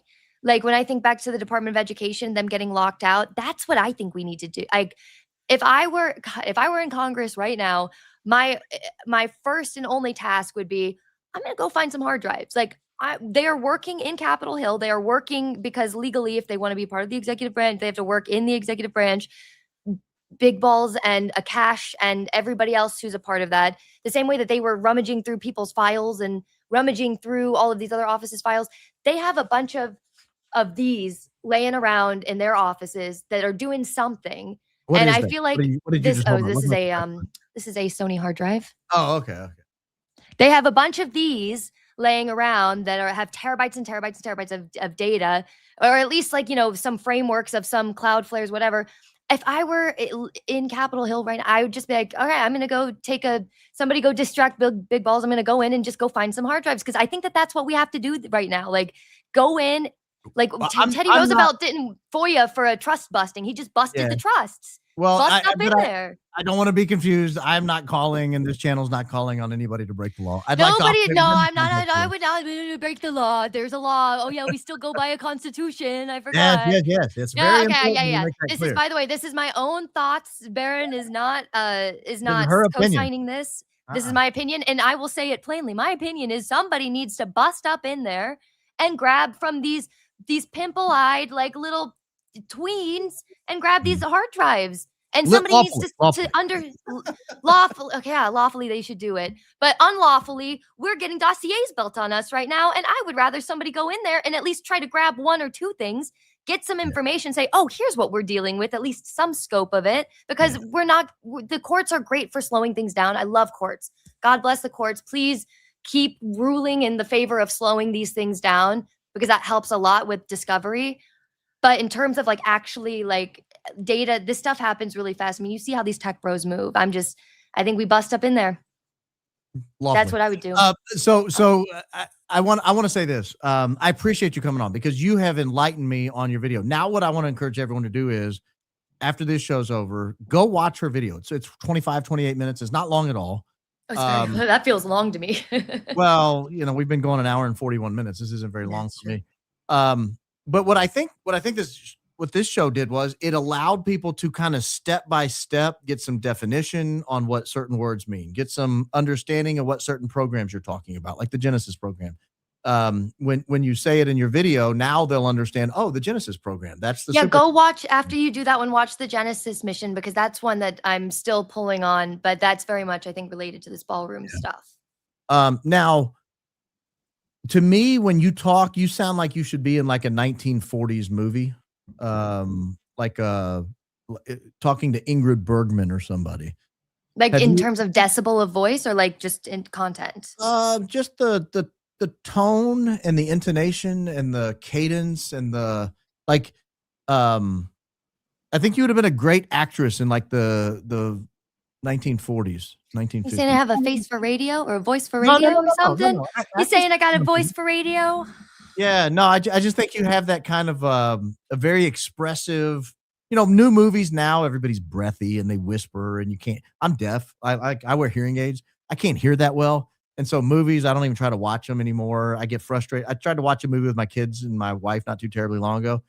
I got frustrated and got up and left like 20 minutes in. I can't hear anything. Everybody talks like this now. But Yeah. you have expression and volume and cadence, and you vary the way you. I love it. I absolutely love it. So thank you. Somebody mentioned, I can't tell if this is a compliment or not. Somebody's like, oh, I love that I can tell that you don't get Botox because you can see all the, like, I make a lot of forehead wrinkles all the time. And I'm like, all right. Well, I get, thank All you. natural.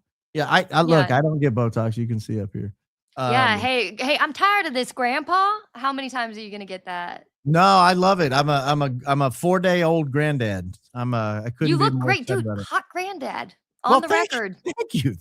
You guys look great. How is she doing, by the way? She's amazing. I wish I showed pictures of my kids, because she sent me a picture last night. I've been looking at it all day. She sent me a picture last night of her holding my new grandchild and kind of looking longingly into the camera like, I miss you, Dad. And then I think she even said, I miss you. Because I've been making it up there to her apartment as much as I can, but I'm not able, I have a job and I've got kids here, and I can't be up there all the time. And so she comes here when she can, and I go up there when I can. But it's been amazing. Speaking of love as a skill, I wanted to ask you. So this is if it's too personal, you don't have to answer it. But when you look at like your own child, right? I don't have children or grandchildren, but there's a certain kind of love that people describe that just overtakes you. You can't describe it until you're there. When you looked at your grandchild for the first time, was it the same kind of love, or was it a different kind of love, neither equal or not equal? It doesn't matter. But it was totally different. Because when you hold your own kid, the weight of the world is on your shoulders. You're like, oh my gosh, I've got to educate this thing, and I've got to teach it how to walk, and I've got to teach it how to crawl, and I guess they kind of do that on their own, but I got teach it how to read and teach it how to write, and I've got to You haven't been carrying it for 9 months, so it hits you like a. Yeah, and one day you're gonna have to buy it a car, and one day you got to drive it around to work and to school and to the friend's house. So like there's this weight that hits you when you have a kid. When I had the grandkid, and I don't know, I think it might even just be like biologically wired into us. When you hold your grandkid, I wasn't really expecting it. I'd heard people talk about it, but I was not expecting it. And it's grown every day for the last 3 or 4 days. When I held her yesterday, it was so much more like woo than it was even the very first moments. But it's unbelievable. I cannot explain. All I do is look at her, and I'm sure everyone around me is getting sick of it. I just rub her cheek and keep saying, "You're perfect. Like, you are absolutely perfect." I just rub her cheek. You can finally, you're an admirer because the weight's not on you, so you can admire from close or far. Yeah, I love that. Exactly. Like, I'm getting good night's sleep because there's no baby in the house. That's so special. I feel like that's such a, like, I wish I could. It's so cool to have you have given birth to your wife, but like your family, you created a generation that's created a generation, and now like that you have a lineage that you've continued on. That's such a cool thing. Yeah, no, there's something to it. I mean, I don't want to say a pride, but there's definitely something to it. So I want to show again where people can find you on YouTube, because I do want people to watch this video. Yeah, and subs. So just so you guys know, I don't post my sources on YouTube because it's all messy, but my Substack is free to subscribe to, and it's also in my YouTube link, but that's where I put all of my sources. And so everything that I talk about, everything that I reference, I always have a citations list at the bottom of every article, and every video has an article paired with it. It's this right citations. here. It's only 28 minutes, 56 seconds. If you hold your mouse over it, Susie Wiles will jump scare the hell out of you. So don't be worried about that. Don't let that bother you. Hey, if you have time, I want to go through some of the chats. Last time you were on for the members show, I went through and most of them were directed to you. Oh And yeah, I think you owe me $2 or something, right? Yeah, I do. I'll get it to you. This cheap guy, I know. Yeah.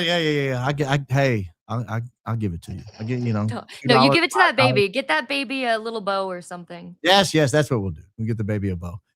So let me roll through some of these comments here in case some of them are for our. Yeah, I was thrown off by the fact that we're not looking at comments because I guess the member stream. Yeah, I bring them up during the member stream more than I do for the during the regular show. I usually hide. I mean, I usually hold the comments till the end.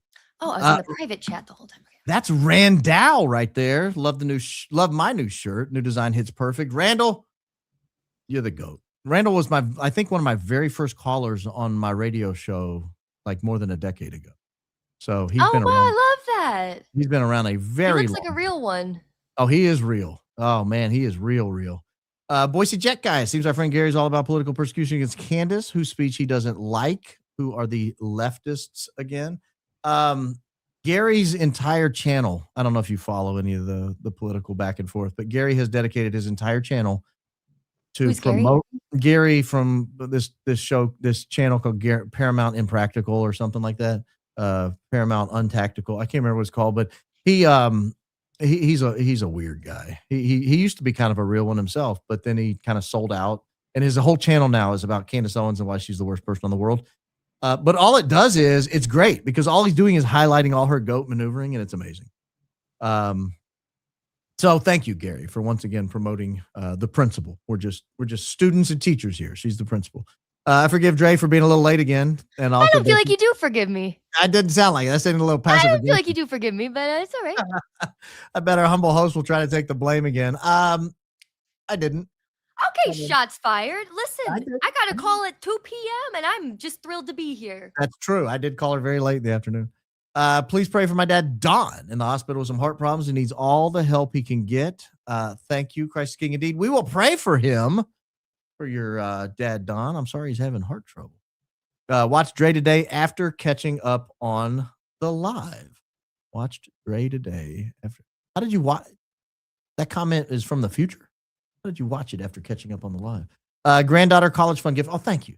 I will make sure she gets a hold of that. You need a battle hoodie, the way Candace has her battle bun.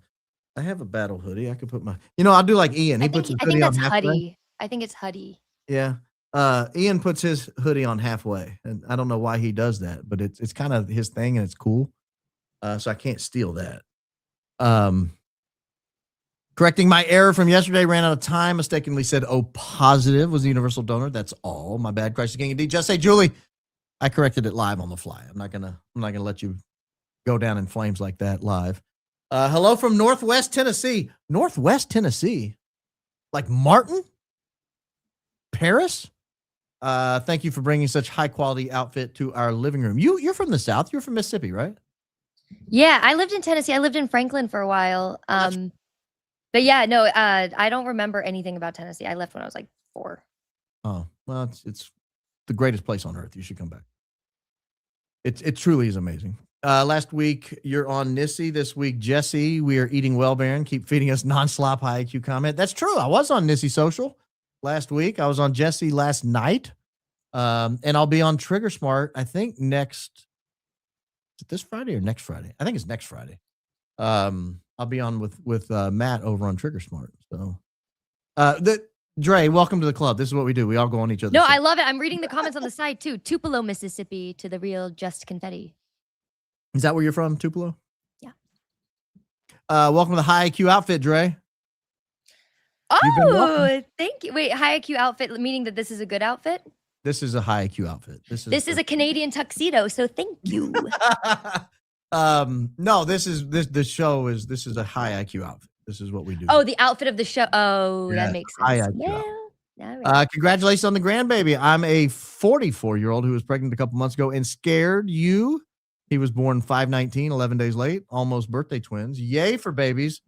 Also to the 36-year-old last evening, you got time. Oh, yeah. 36, please. You can have 4 kids, 5 kids, 36. No, you got nothing but time. For literal decades, I've been saying people should think of how they want power to be limited if the person they like least is in office. That's a really good philosophy. Think of the worst human being you know and only allow each office to have that much power that you would want that person to have. But the person I hate the most is already in power. Oh, my goodness gracious. Where do you get only up from here? Well, this is a high IQ outfit. What does that mean, though, when somebody says this is a high IQ outfit? This is a high IQ outfit. YouTube knows better than unsubscribe me. Oh yeah, gentle mention. If you missed my mention the first time, a lot of us, there's several podcasters that are on a group thread, and a lot of us have noticed we get a lot of unsubscribes. People saying they're unsubscribed. Something flew in my eye, or a piece of dust or something.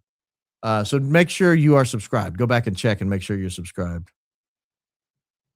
Keep up the good work, Granddad. I'm doing my best out here, Nikki Dutton. Doing my absolute best. You know what, Baron? I saw this coming a coon's age ago. Is that a long or a short time? I think it's a long time. I'm not Southern enough to know what that means. The way our government is now acting isn't surprising when you're paying attention to things. Ignorance is bliss, and I'm not blissful. Blessings, dear. I like that saying. Ignorance is bliss, and I'm not blissful. I'm going to steal that. Do it. I'm going to steal it. These are all before you got here, so no, I'm enjoying this. This is kind of fun. Up in a minute. This is the most reading I've done in a while. You should read more. I think Charlie Kirk noticed how vocal Erica was about sporting our greatest ally. While his views were changing, exposed why she was in his life. Also, if you look at his parents' behavior around EK, as if she was an ex, that makes more sense too. Yes, I agree with you. First super chat from Italia. Occupied territory, just like Palestine since last World War. We have more U.S. military bases here than Bakers. Are there a lot of military bases in Italy? I hear you got the Navy. I hear people going to Germany a lot. That's a cute dog. Oh, yeah. What kind of, is that a Shih Tzu? What kind of dog is it? No, I found him in a trash can 3 years ago. Trash can dog. You know, my dog came from an abandoned house. Oh. It was. What were you doing in an abandoned house? That's a good question. I was not. I was at the gym, and one of our former coaches runs a dog rescue, and she would bring some of the rescue dogs with her just to get them out of the house or whatever. And she brought this dog in there, and I was not a fan of dogs. I didn't necessarily want a dog. I wasn't looking for a dog. I'd always said I would never have another dog. And I'm in there, and the dog is tied up to one of the benches, and I'm sitting on the other one, like kind of benches around the side where you just sit. And I just sit down to rest, and this dog comes, looks at me, and it kind of looks up like, I kind of like you. And then she sort of leaned into me and then put her head on my leg. And then I started petting her ears and kind of petting her snout. And then she starts licking my hand. And I thought, this is a bad thing. So I asked the girl who ran the rescue, I said, what kind of dog is this? She's like, it's a Tennessee mutt dog. I don't know what it is. And she said, why, do you want it? And I said, no, I don't want a dog. I'm just curious what it is. I've never seen a dog like that. She's like, because it's probably one of a kind. You should take it home. I was like, I'm not going to do that. So I came home and I told my daughter about it. She's like, let's go look at it. I was like, all right, we'll go look, but we're not going to bring it home, but we'll go pet dogs. That's fine. That's a good afternoon, Saturday afternoon chore. So I go to the rescue and we're petting the dog, and my daughter picks it up and she's like, I'm not letting it go. We're taking it home. I was like, oh, are we? And I was like, and then the lady was like, take her home for a couple of days. You can. Oh, you thought you had a say in that? Oh, come on. Yeah. So we're driving home, and in the mirror, I see my daughter back there, and this dog is just collapsed in her arms, and she's petting him.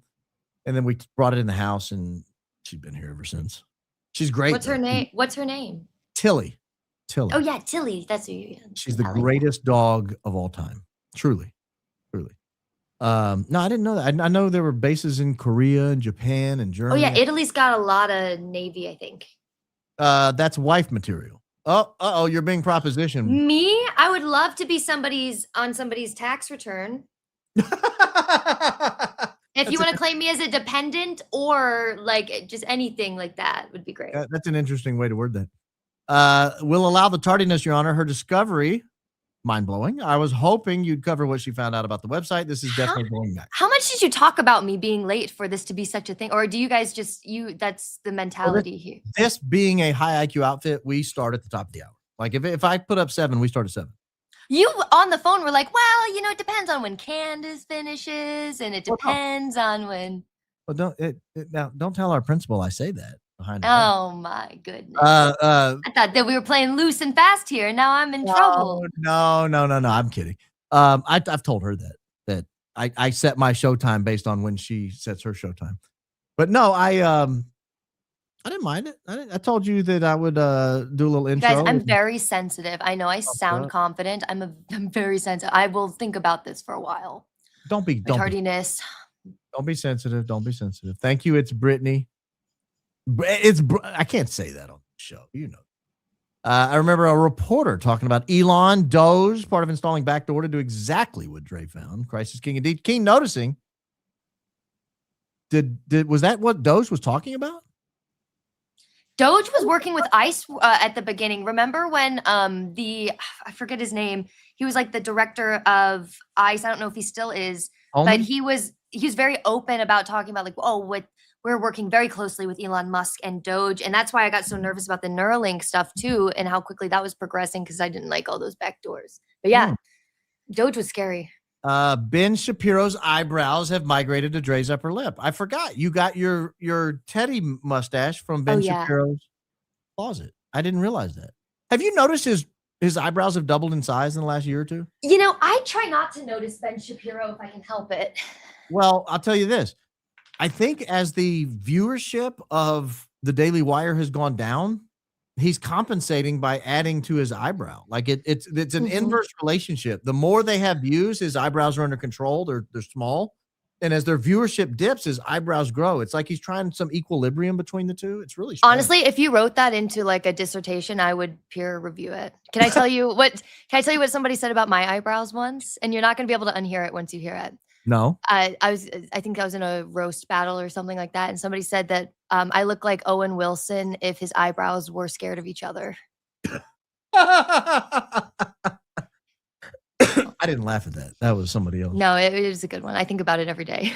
Yeah, you are sensitive. Look, you got another one. How did Ben Shapiro's eyebrow end up on Drey's upper lip?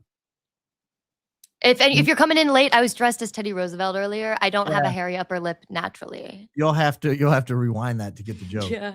I adore you and Drey even more now. Oh, that's so sweet. The clip where Charlie Kirk said Erica would do a great job was talking about her being or running for president someday. Surely it wasn't a serious comment.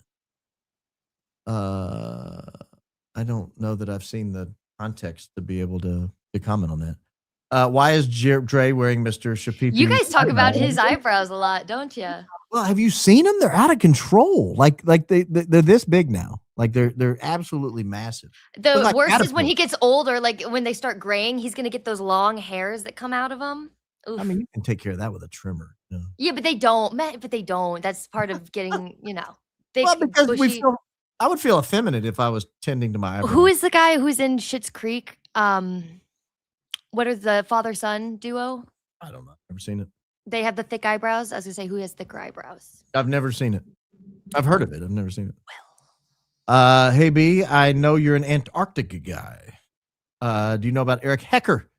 He's a whistleblower who worked as a plumber at the Raytheon facility near the South Pole. No, I'm not familiar with Eric Hecker. All I want to do is melt Antarctica. I want to melt the entire thing, get it down to the studs, and look at what's under there. There's something buried under Antarctica. It's an ancient civilization. It's evidence of something. They don't want us to see it. They don't want anybody down there drilling around, looking around. And I want to know what it is. I want to know what it is. What if it's just a data center? It'd be a great place to put one. It's cold. And it's got access to a ton of fresh water. I mean, it's got 2-mile ice cap on top of it. Well, I mean, but the reason that we can't do in Texas anymore is because of all the cold snaps. Not to get technical, but yeah, no. Well, that's because they need the electricity. And the cold snaps cause. Yeah. They don't have enough electricity in Texas. But in Antarctica, you could. Yeah, that's true. You could put some penguins on like a wheel. Get them. You could do that, or just portable nuclear power plant. I was thinking. Oh, if we're going to talk nuclear, they don't want to invest in nuclear. Otherwise, we would. That's the cleanest. Well, they don't want it here because they don't want us to have cheap, accessible power. In Antarctica, for a data center to control the world, they would want that. Yeah, no, nuclear is the best way to run a data center, but it takes investment, and they want now. The Baron in red. Red is the color of Rome. I am a cardinal tonight. I'm a cardinal. Gingergate, y'all. We're being psyopted. In my opinion, in a good way. We need some spice to shake things up. Otherwise, end up like the UN. Thank you both. Christ King indeed. Hey, I have a long run of consecutive gingers. Zach Costello, Jesse on Fire, you, me. I need to work some brunettes in here. I need to work Why? some brunettes. I don't know. I just keep it lively. Oh, to keep the DEI, what is it? The diversity. We're Yeah, done with that. I thought I need a DEI brunette. DEI. No, we don't need DEIs on here. Get rid of them. Yeah. There must be something about ginger hair because gingers are way overrepresented in podcasting. Gary's ginger. But he brings the IQ level of gingers down, so we don't claim him. First thing I watched today was your video, Drey. Shared it with darn near everyone I know. Love your videos and investigative skills. Keep going. See, we'll knock you for being late, and that'll bring you down, and then we'll build you No, up. everybody's so nice. Everybody on my channel is really nice, and we do talk about you a lot, Baron. But it's fine. No, don't worry about it. Love Drey. Her trying to keep the mustache on is classic. Yes. God bless you, Drey. And Baron, grateful for your work. Christ is King. Indeed. Tamra, Wing It. I need a last name like Wing It. That'd be a good podcasting name, Wing It. Like, wait, just wing it. Hello, my humble host and jury. By the way, love whatever's wrong with Drey. What's wrong with you? I don't know. I can't afford healthcare. I cannot literally go get assessed. Oh, you can't get on the portal, the healthcare portal, healthcare.gov. Whatever it is, I can't afford to get diagnosed. It is all I know. Oh, I see. The mustache is awesome. I commend you guys for what you guys are doing. Keep fighting for truth. Christ is King. Indeed, you said guys. She's a gal, unless you're using it as a very neutral. Well, I did come on as Teddy Roosevelt. So that's true. That's true. Congrats, King Poppy Coleman. New slogan. Queen Candace for dictator. We're done with government traitors 2028. Other than that, thank you for your work, sire. I did see that Candace said she would not run for president, but she would be happy to take over as dictator. And I'd be fine with it. We need a good dictator. We need like one good dictator, like a benevolent, loving dictator to rule for like 25 years, get everything cleaned out, back on track. And then do we need a pope? Maybe I think we just need a pope. Yeah, that would work. A pope would be fine. Yeah. Pope would be fine. My son is clean off of meth for several years. He's kicked out of several programs for not denouncing his Catholic faith. Why would you get kicked out of a meth program? He's now developed an AI that cannot lie and proves Catholicism. I don't know what I don't understand that. Why would you get kicked out of a program if you won't renounce your faith? That seems kind of weird. Drey has great energy frequency. Infectious. You're infectious. You're catching. Thank catching. you. It's if you Google Teddy, there's a pic and he's ginger. Oh man, I gotta look this up. Yeah, do it. Teddy Roosevelt color picture. His mustache is just so big, it's all I can think about. He looks more like a brunette to me. I don't agree with that. He doesn't look ginger to me. I'll claim him though. We'll say he is. We should. I guess some of it's like the recoloring of the photos. You never know. Trying to be ginger, I guess. Well, but that's not a real. That's like a Andy Warhol type photo. It looks like the recoloring of it. Meaning, you got Coca-Cola and Campbell's soup cans. Christ of King of who? Of Rome? Suppose. Watched Drey this morning. This story reminded me of the Federal Reserve. Money was privatized then. Now data is being privatized. New level of slavery, infrastructure being set up. Thank you for both your work. Christ is King indeed. Hey, that's actually a really good analogy because most people don't realize our money is owned by a private bank.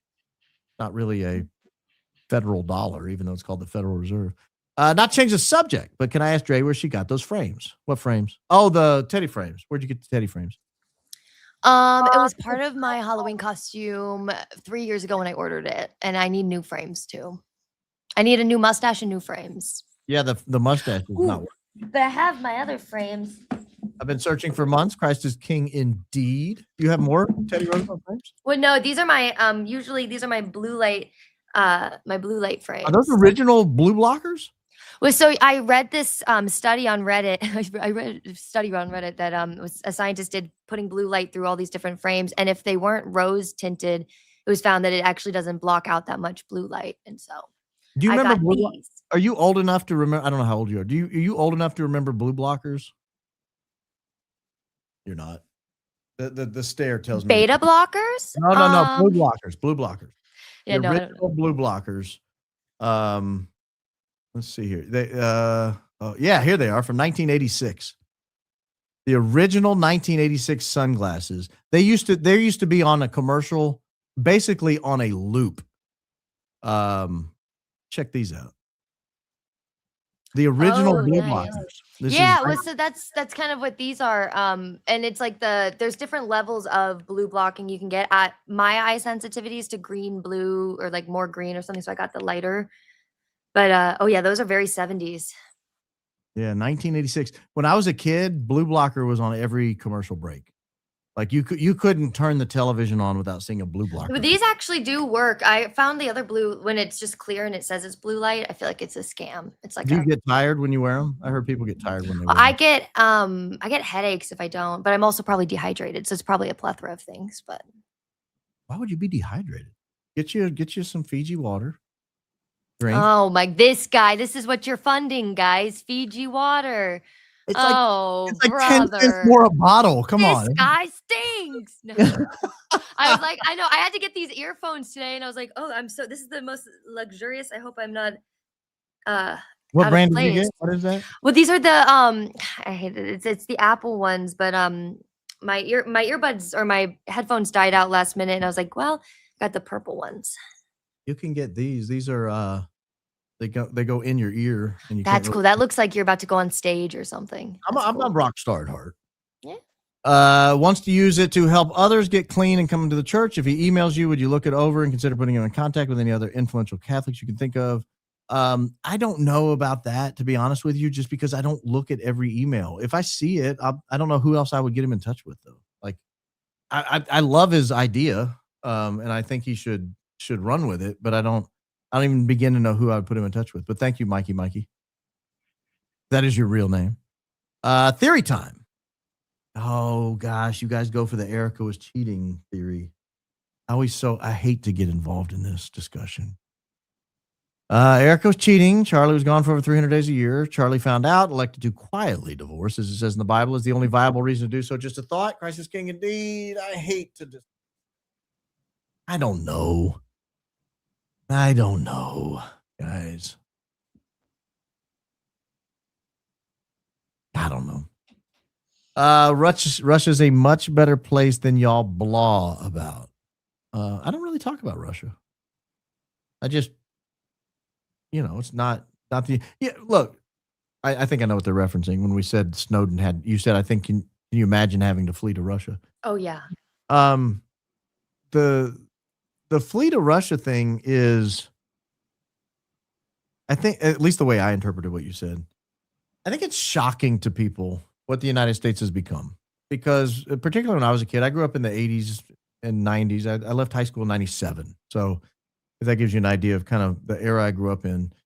In the 80s and 90s, man, there was tremendous pride in the United States. There was tremendous pride in the fact that we were a free people. And our government didn't care what we did or say.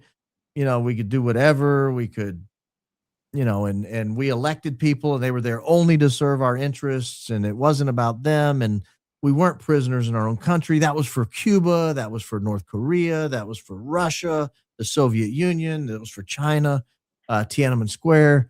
That wasn't the United States. And now I think the contrast is we look around and say, we've kind of adopted their policies. We've sort of taken on what they are. So Assange was released last year. Oh, good to know. I didn't see that. I guess I did now that you mentioned it. I remember him.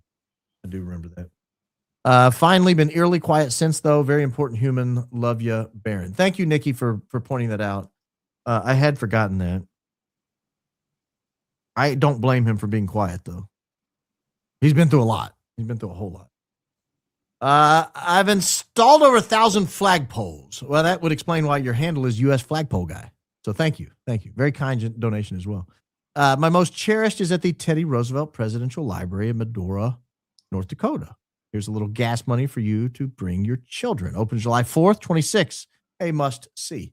I would love to go to that. I didn't I know didn't they. realize they were sending you money with these. I didn't even see the dollars signs next to these things. Wow, look at you guys. Yeah, that's so we don't run ads. They're paying me to not run ads. No, yeah. No, I love it. What a supportive. This explains why everybody's so supportive. Like that's come over to mine. Yes. Did you know they're planning a new data center on a few hundred acres in Tullahoma, Tennessee, at Arnold Air Force Base? Locals are upset. 1 Peter 5:6-11. Christ is king indeed. I did not know that. I'm not too terribly far from Tullahoma. My stepbrother used to live in Tullahoma. Lived there for quite a while. A beautiful little town. I had no idea they were the home of, what's the name of their, Highland Rim Medical Center, I think is the name of their hospital there. I did not know that. Drey's a dork. Love it. Is that No, listen. Okay, didn't I'm know not that. that sensitive. Clearly, we can. Well, No, I it's wasn't sure. Listen, if I bring out, I know what I do when I bring out Roosevelt, but Yeah. no, thanks. Dorks welcome. Edge. What? Argon is practically Okay, nothing? that's good news. Okay, so Argonne is where they're doing a lot of stuff right now. So Edge, we need you boots on the ground. Okay, we need you in Supercomputer Central, Edge is great. but Argon not. National I Laboratory. didn't tell you to do anything. No, nothing illegal. Argonne National Laboratory, a major U.S. Department of Energy multidisciplinary science and engineering research center located at Lamont, Illinois. That's where the Solstice computer is being built. That's a crazy. Where's Lamont, Illinois? Isn't that where? Wait a minute. I know Lamont, Illinois. It has a Charlie Kirk connection. That's where Bill Montgomery was from. Maybe this is a Bill Montgomery thing. That's kind of southwest Chicago. It's just near Naperville, if you know where that is. Isn't that the rich part of Illinois? I can't believe they're building something like that there. Well, but the DOE has been that's where they were doing the Manhattan Project too. So it's been It a looks long. like there's a water right there. There's the Tipline River runs through Lamont, Illinois. Mhm. I didn't know that. Looks like it's been canaled too. Anyway. All right, Edge. Keep an eye on that Solstice computer. Let us know. Edge. I wonder how criminals actually keep records. I don't know what that means. Love your format and content. I was a bit lost last week. I must be talking to you. They were lost. They like your format and content. Because no one should be lost watching this show. This is a high IQ outfit. I'm not lost. Right? Christ King indeed, Mr. California Backyard Garden in 7205. I don't know what all that means. How many super comps have a home as stated? Is Solstice the third one? Oh, supercomputer. I'll tell you right now. I got his Glenn's God bless Glenn. We've got Aurora, which is a super computer. Solstice. Let me pull up the other ones really quick. I thought you said there were three and we knew where two were. Yeah. So there's super intelligence, let's do supercomputer. Village of Lamont. I'm sorry, I'm over here researching Lamont. NVIDIA and them are done. Yeah. Blah, blah, blah. That's a good question. Let me see. Supercomputers being built, DOE.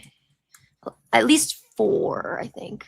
Hey, for the record, Lamont, Illinois looks amazing. I'm looking at it on the computer. Edge, I had no idea you lived in such amazing. Oh, DOE to build 9 new supercomputers at national labs. In Illinois? Los Alamos is one of them. But yeah, so we've got 9 of them being built, and Solstice is the biggest of them. I've got the address for the one in Lamont. I'm going right to it.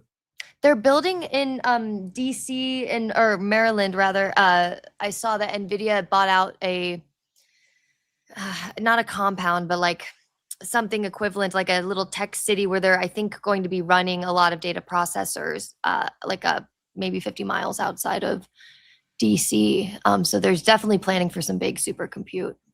That's a big facility in Lamont, Illinois. Holy mackerel. Interesting. Thank you. The ballroom isn't the third temple, is it? I don't think so. I know. Unless your temple is AI. Well, but some people, but it's not about what we believe; it's what they believe. Yeah, no, I don't think that that's their plan. Thank you. I knew everything. Blue pool, etc. Part of the plan. Yeah, the blue pool thing's weird. The thing with the blue pool that bothers me, I'm glad you brought this up really quick, because it's the same time they're also doing that other fountain renovation in Lafayette Park. Mhm. And so the thing about the blue pool that I did find in like trying to see what kind of situation they had going on there, because they had like marsh ground. It's quite like they built an additional or rebuilt some of the pumps down there as well. But if it's innocent, like why wouldn't they just say we're rebuilding some of the pumps? There's something I'll talk to you offline because I don't want to get into it right now, but there's Mhm. something else going on near the Potomac River on the other side. Like if you go from White House to Pool, just about as far away at the river, there's something else going on over there. But we can talk about that offline. My husband used to get annoyed with me for not with me for talking about your show all the time. Starla Jane, that sounds like a terrible situation you found yourself in. But now he gets irritated the days I don't go live. And now regular date night viewing. So it sounds like you have a very high IQ husband. He sounds brilliant. Hang on to him for dear life. Treat him like a king. He gets it. And if he doesn't treat you like a queen, you tell me. Yeah, Drey will take care of it. We'll put her on the job. FYI, you're so respected in our household. Our daughter Baylor named her new kitten Baron. He seems to have a very high IQ so far. Watch out, though. He's probably a bit of a conspiracy theorist. The cat. He's going to be plotting and scheming against you because you are the authority figure. So watch out. Be careful. Drey, excuse me. Your comprehension of all this information, back-end JavaScript, is so impressive. Thank you for sharing, and I love seeing your funny side also. Appreciate you for finding this gem of a human. See, we tear you down for being late, and then we spend the next hour building you back up. That's how I'm starting to feel love bombed now. I don't know how to feel. Thank you. That's cult initiation into the high IQ outfit. That's how we do it. I was going through Baron withdrawals last week, so I went back and watched your Google Trends videos. The chat text for those was much larger. Can you switch back to make it easier for you to read? Oh, I didn't know. Hold on. Is there a way for me to change it? Style large? No, I don't know. It didn't change it. Small? No, I'm on default here, guys. Oh, wow. Holy mackerel. This is the guy who had to take a screenshot of a TikTok video. That's for right. a promotion. Yeah, that's exactly right. I love when it's like watching someone discover fire. Molon Labe, you just changed my life. Thank you. Thank you. This is amazing. This is amazing. Public school would have failed this woman, Drey. You're incredible. Your parents must also be incredible. Are your parents pretty amazing? Oh my God, the best. My mom's so smart, and dad, but my mom's the coolest. So we homeschool our kids. Did you go to any kind of co-op or anything, or did you just like 5 days a week? Well, so I had the homeschooling was not by my parents' choice, is because I worked on a farm full time. And I basically, when I was in middle school, I'm a horse girl, and we couldn't afford to have a horse and stuff. So I would work, I made a deal with the barn owner where I'd work like 5 to 6 days a week on the farm. And then I would do all my homeschooling at night. And when I got older, I was training to do like Olympic stuff with my horse. And so I had to go work full time and do that. And it was on that farm that I got kicked in the face. And that's why I have a lazy eye. Well, I didn't know you had a lazy eye. Horse. You had it well. Thank you. I'll tell you how expensive horsing is. I had a client who trained riders to ride horses. And I was at his place, helping prep for a case we were working on, his case. And at the farm was Andre Agassi's daughter, the king of Norway. Have a king? The princess of Norway was there. Like he's training. Yeah. And I used to do the like show jumping, dressage, and cross country stuff. So yeah, no, it's a wealthy bunch. And when you come from my stock, we don't have that much money, but they do like working student positions. And so I lived, especially throughout high school, I lived probably like 3 hours from my parents in a hay loft. And then I would work, take care of all of their animals and like clean the farm, pick rocks, pick pastures and stuff. And then they'd give me writing lessons. So the guy I was representing, he was a medalist, a gold medalist in, what do they call it? It's all 3 events, whatever it is. Oh, the 3-day eventing. That's what I did. Yeah. Eventing. That's what it was. Eventing. Yeah. So he did 100 wow. dressage and then whatever the other one is. I love it.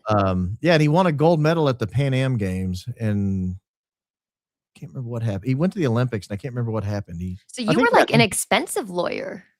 Well, I was good at what I did. Wow, good at what I that did. kind of clientele. Okay, Dude, he got like $50,000 every time he wore a shirt with a logo on it.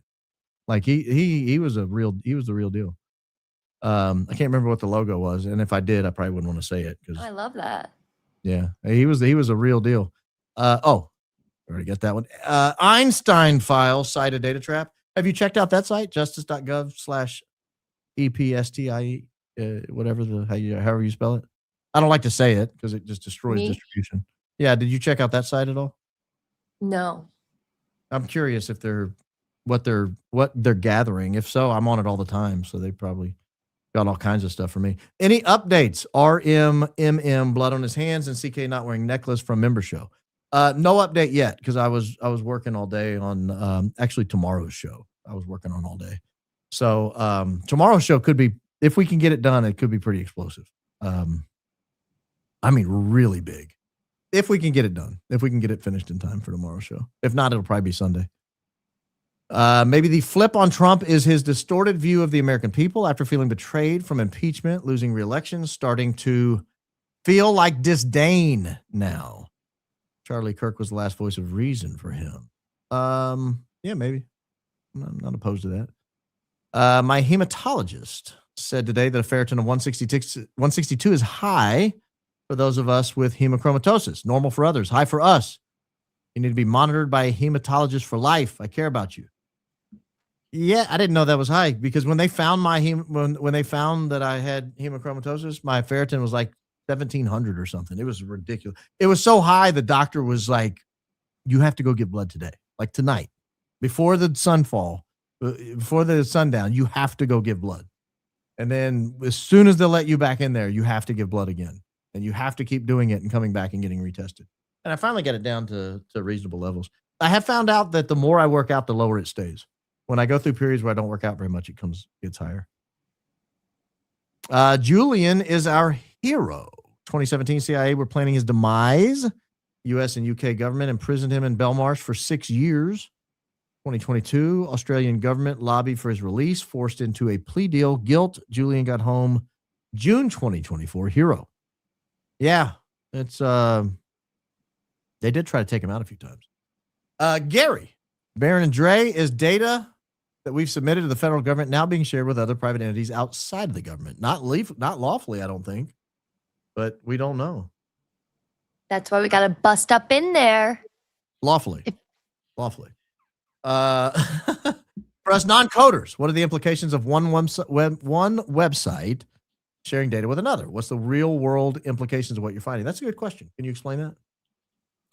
Implications of sharing of one website sharing data with another. Well, so I think it's server. It's server based. So the thing that makes NDS dangerous isn't necessarily that it's a website, but it's that it has all of these subdomains attached to it. So it's like congregator.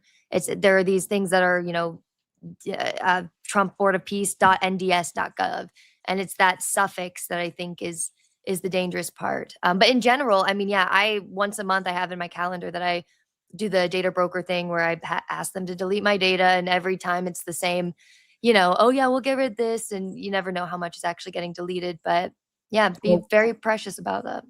When I worked in healthcare data, it was the data in transmission that was radioactive. Healthcare data at rest isn't really in that much danger because it's usually at rest in a very secure environment. But it's data in transmission that's the problem, which is why you would want to de-identify the data, tokenize the data before you transfer the data, because it's during the transmission that things get picked up. I think that's how I don't want to speak out of school here. I think that's how the change hack happened. But the other thing people should keep in mind with data, like I think you're right. The other option, because we can't really help that they're taking our data, it feels like, we can always discuss organizing poisoning data. And to poison, give if they're doing heat maps of all these things, there are people who organize different movements so that if you give, it's like putting a Apple Watch on your dog and having them walk around and then it being counted as your steps kind of thing is a good way to poison data sets. What if everybody set their VPN to the same city? Like everybody's in Seattle. I used to double onion through Israel all the time. Yeah. I always got the best high-speed connections, baby. That's where the money's going. I run mine through Qatar just to mess with people who say that everybody's sponsored by Qatar. So I'm like, all right, well, Hell yeah. I do all my research through Qatar. And it's funny because Google comes up and I can't read it. I love But it. once you get the results, you can find it. Could surmise that this private entity equals a leech. Yeah, you could surmise. Blue jean, redhead, speaking foreign language, red sweater, redhead is a translator. Got it. So I'm your translator. You say stuff real fast and you use a lot of words. I'm When like, you're "Oh." so calm, I know. You do such a good job. Yeah, I figured I would do that much like I would a direct examination where I would ask you questions I knew the answers to, but I felt like I was being cross-examined for a second. It was pretty intense. well, no, cross-examination is actually opposite. Cross-examination is where the lawyer testifies. In theory, the witness is still testifying, but with cross-examination, I'm never going to ask you a question that the answer is not yes or no. I'm never going to ask you a narrative question. Okay. So for cross-examination, it would be like, NDS runs this website. And you go, yes. NDS, this Gibby guy, he works for NDS. And you would say yes. So the jury's not listening to you, they're listening to me. Yeah, but you're asking leading questions. Yeah, that you can only ask leading questions on direct, Yeah. on cross. On direct, you have to ask open-ended questions. Yeah, yes would be your narrative. Okay. That's the difference between direct examination and cross-examination. With cross-examination, the lawyer is, if it's done properly, during cross-examination, the witness is only saying yes. I like yes. I like watching court stuff, but then I get it. Like I feel like all the time it's objection, like nonstop. It's like leading, interruptions every 2 seconds. Well, that's what a leading question is you're asking your direct examination witness a question with the answer is yes. You can't do that. Like I can't say, that's why the famous thing, where were you on the night of August 6th? Right? Mhm. Because it allows them to say, I was at home. I can't say you were at home on August 6th, right? Like that's a leading question. Mhm. So the other Yeah. side would say objection, leading. And I say, you're right, Judge. I apologize. Where were you on August 6th? Not at home. Yeah, well, that's the problem. That's why you want to lead your own witness. I was in a ballroom. I was at the ballroom. I was at a ballroom in DC. And why is that not built yet, Judge? What is the problem here? No, Wonder if this is why the new administration wanted us to download the new White House app. What is happening? Yeah, I'm sure that was a data grab. don't download any White House apps, guys. I'd say that's a strong no. So NDS is that guy's data supplier. That's probably a pretty close to accurate if I had to guess. That's funny. If Good students at job. UVU start having seizures from RDX after laying in the grass, the bullet narrative would get another hole in it. In my opinion, that is why the grass and soil was removed before anything else. Could be. There's a whole bio level to that. Yeah. Yeah, there absolutely could be. Before any of this happened, I had no clue who CK was. Now there's not a day that goes by that I don't think about him or wonder who took his life. Hold on, let me see if I can figure this one out. We don't know, but we know. We don't know, but we know. I like that. I don't write that down because I know what that is. We don't know, but we know. Hold on. I find it interesting that that someone would not know who Charlie Kirk was.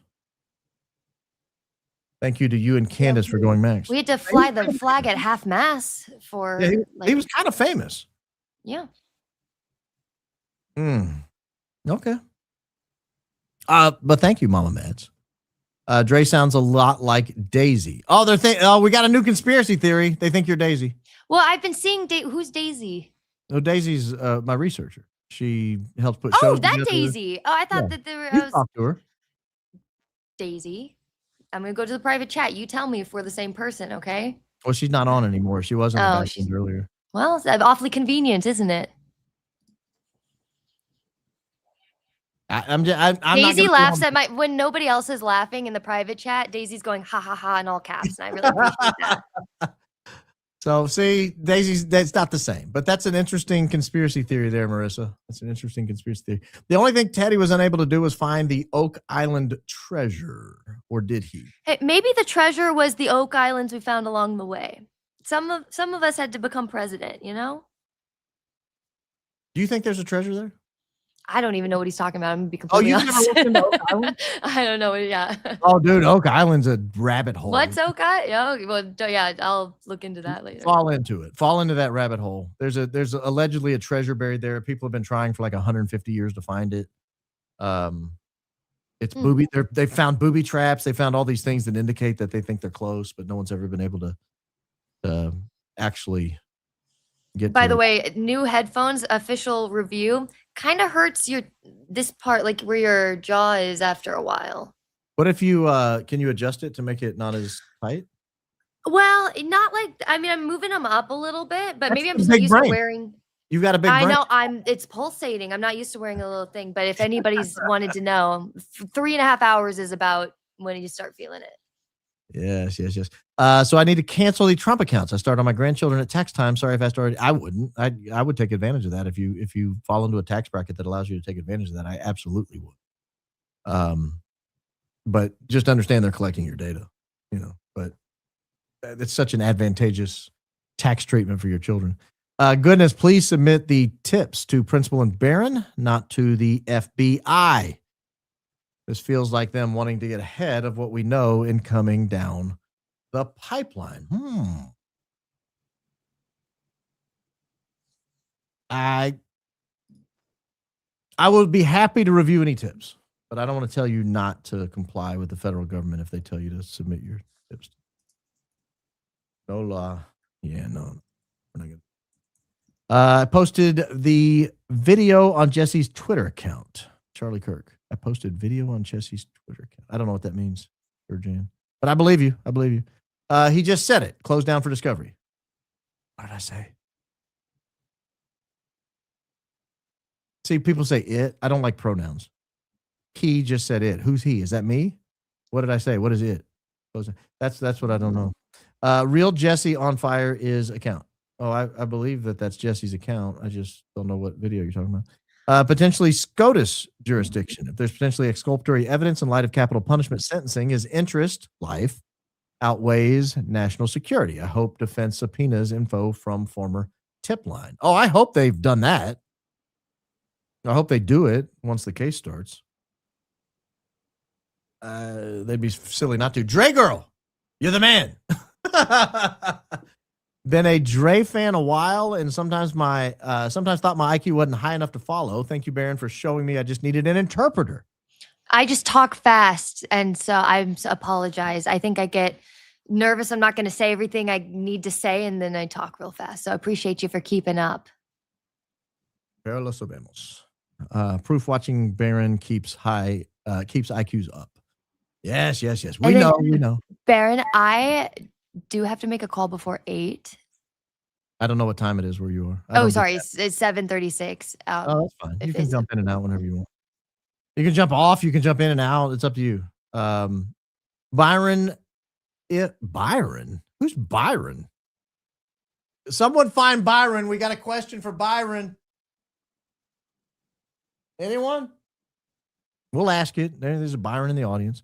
If or when Tyler gets out, do you think police department is still going to have revenge toward him? I think you're assuming he's done nothing wrong, and I don't know that we can draw that conclusion. I don't believe he pulled any triggers from the top of the Losi Center building, but that doesn't mean he's innocent. That doesn't mean he didn't do anything. We'll find out as the case develops. Trump accounts for kids will sure keep track of all the new babies, huh? My friends that aren't informed think I'm nuts. It's by design. We look nuts when we talk about it. Keep grinding. We listen. They keep track of your kids anyway. I mean, they know your kids. They know where they are. They know their names. They got social security numbers.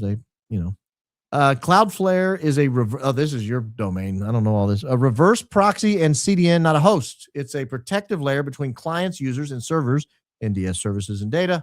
It prevents users from direct access pinging, locating NDS servers.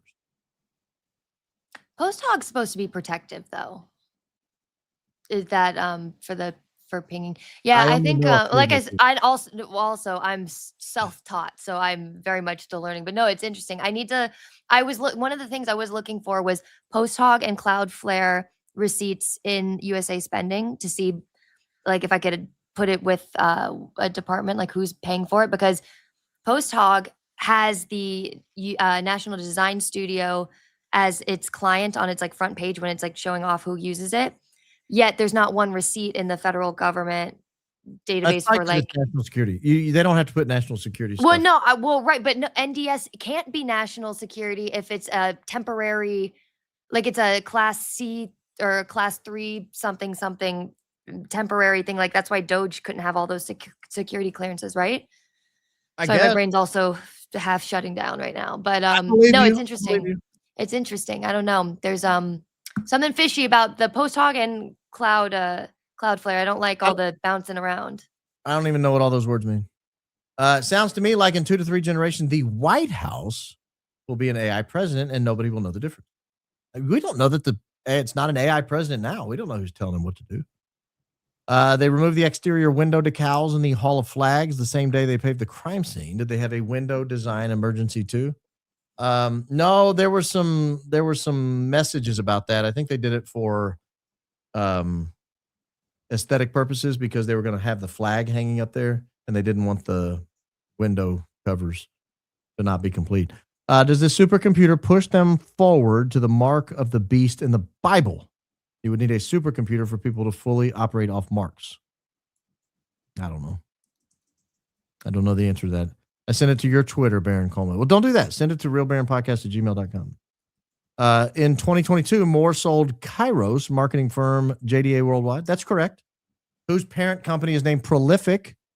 JDA Worldwide's headquarters located at the same address as Turning Point Endowment in Indianapolis. I did not know that. Is that true? I see. I got to take a picture of this. And then I am gonna jump No, here because I have to have a call before this meeting tomorrow. That I'm a little bit late to. But okay. Chat. Thank you for those of you who didn't roast me on being late. You were noted. Your loyalty has been noted. No, thank you guys so much for having me. Yeah, this has been wonderful, and I encourage people to go. I know it's a lot to process, so I appreciate you even wanting to talk about it.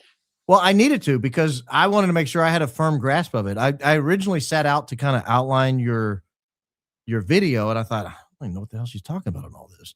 I felt like I had a good enough grasp that I'd be able to ask you questions and one of my favorite responses I've ever gotten from somebody when I just Baron accidentally texted me and he meant to text somebody else the other last night. Yeah. And I was like, oh, I'm so glad you did because I want to show you this thing. And I love that like I sent you this wall of text and you're like, your response was tell me more because usually people are just like, oh, cool.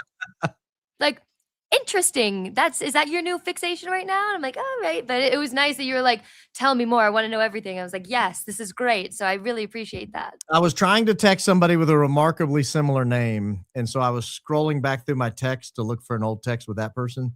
And then I hit yours and I texted. And then as soon as it went up and then you go to the top and I looked and I was like, it's Audrey. That's not who I meant to text. And so Audrey is my Christian name, but no, I appreciate you guys having this. This is a ongoing thread that we're pulling, and I do think that there's an urgency. I know that there's an urgency. There's a July 4th urgency, I guess, to this to keep an eye on. And so please, yeah, like I think we need our representatives. I emailed the only two, lawyers I know on the Hill some of this, but I can only do so much from afar. And so I appreciate that everybody's investing in trying to figure out, because I want to make sure that our government, federal agencies stay separate. Hey, do me a favor and go drink some water on your call. Do I look dehydrated to you? No, you said you were dehydrated. All right. I know. I have a tism for being told what to do. I don't like it. Natural urge. No, well, I will. Well, thank you guys. And we'll talk soon. If the data center hasn't drinking it first, I will go. All right. We'll see you. All right. Now, if you guys ask questions I don't know the answer to, I was going to say you ask Drey. I'll get on her video and ask her. Prolonged Iran conflict may collapse the global economy, creating a black swan event to introduce this new AI control. I have no doubt that the Iran war, the secondary effects of having the energy shut down, particularly the fertilizer shut down, was by design. There's no way they didn't see that coming. Ballroom can't be about safety because they're hosting an outdoor UFC fight on the south lawn of the White House for 250 years of America. That's an excellent point. Excellent point. Baron, congrats on being a granddad. Thank you. Thank you. Tipline sort of lines up with Joe Kent's resignation. Thank you for all your great work. Oh, I made that point. Thank you. You're exactly right. It was like 3 days before. NDS capacity goes beyond IP cookie tracking, etc. The client-side script on GovSite can capture your data entry and Gov responses and transmit to NDS servers. Well, that's even more terrifying for the login.gov part of it. Folks, please understand prices are never coming down. Privacy is never coming back. It will only get worse. Look at history for proof. Well, that's one of the most depressing comments we've had in a while. So I'm going to move on past that one. So given Drey's insights, what can we do to stop it? I think I tried to answer that, Moon Goddess. I don't know. Here's what's the scariest. They can take out common people with no platform and nobody will know the difference. You have incredible info. Go big like Candace, Baron, Tuck, Theo, so eyes are on you. I think Drey has the potential to be huge. Like her information is so good. If Drey starts posting from Russia, we know why. The government is erasing the individual from the planet. A lot of them, I think, is the goal. How does Miss Tilly like the new addition so far? That's funny. So I took the grandbaby and I introduced her to young Tilly, and I put her down, and she thought I was trying to play with her. So she like got down. She's like, "Arr." I was like, no, you can't growl at my grandchild. But she wasn't. She was like running away, like get the thing to chase me because she thought it was like a little dog. So I got to work on this. She would never hurt anybody, but she would like, she would do this to get its attention and then run off. Like, why is she not chasing me? Why is this little bundle of joy not chasing me? So yeah, it's got to work on that. Gray and Baron, for the record, are you? Oh no, I am not. And I don't think Drey is at all. Not for the record, not at all. But Baron Drey, absolutely one of the best live podcasts I've ever seen. Gives me hope. Even in this chaos we're seeing all around us. Her videos give me hope, even though they're depressing, because it tells me that there are people smart enough and investigatory minded enough and curious enough that they can't get anything past us. Like there'll be somebody out there looking over their shoulder, whether they know it or not. March 13th, Tyler Robinson had court that day. Oh, that's interesting. That's the day that is interesting. Ideas: raise the salaries of Congress so they can afford to live in D.C. and home. Require public disclosure of all income and investments. Also extend House terms to 6 years, like Senate, so more governing, less campaigning. They make a lot of money. What are you talking about? These people live out of their campaign accounts. Like Ted Cruz has spent hundreds of thousands of dollars on food, and it shows. It shows. He could do well to spend a lot less, frankly. We watched her video yesterday. I shared it a lot. She's pretty amazing how we're watching you talk to her, which is great. Yeah, she's amazing. IB, in my humble opinion, your opening statements set you apart from the rest. Your ability to tie history to current events is unmatched. Please continue these. They're so important. Congrats, Granddad. I didn't want to do an opening statement today because I didn't want her to have to sit there and listen to it, and just kind of wait in the back. If I'd have known she was going to be 15 minutes late, maybe I would have. Kidding, Drey, if you're watching. Drey, you're amazing. I love your brain. You embody what Charlie said. Go Max. From a fellow ginger. Helga Shabalaba Ding Dong. I had no idea you were a ginger. Welcome to the club. Another solution: require transparency for all data collected by NDS. Are there records for me, index, and ability to opt out, opt in? Well, that's the law right now. I just don't think they're following it. Dude, do you think they will follow the law at this point?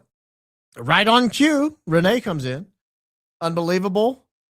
I am horrified, vet. Jesus help us. Jesus Christ is still king indeed. Is there a way to a voter? Is there a way to a voter initiative against social credit type stuff? Only if Congress is on board, and I don't know that we can get them on board. Love her.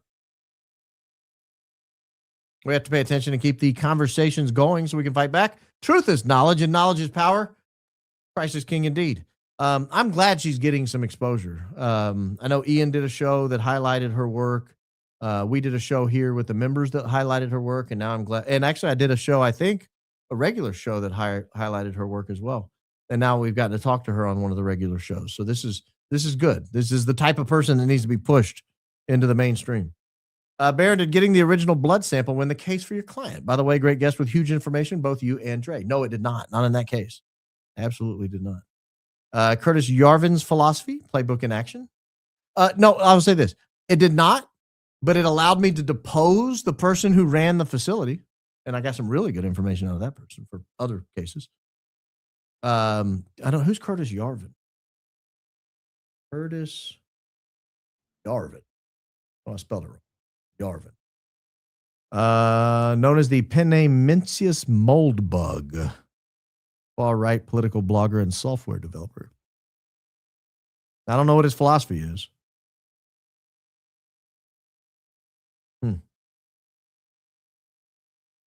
I'll check him out. I've got him pulled up. As a disabled veteran, this is honestly terrifying to watch. It makes me wonder whether it's already too late for people like me. Think about all the people who lost their lives and they thought that they were defending something that wasn't this. That's what bothers me. I mean, I obviously feel very bad for you being a disabled veteran. I wasn't making light of that at all. But think of the guy who jumped on a grenade in like 1942 to save his buddies because this isn't the world he wanted, and he thought he was fighting to prevent this. That's what bothers me. Happy I changed my name and can't get ID.gov. Well, you might need it one day. Unfortunately, they might force you there. Lady has a very funny voice in a good way. Cognitive dissonance, story of world enslavement told by a cartoon bunny.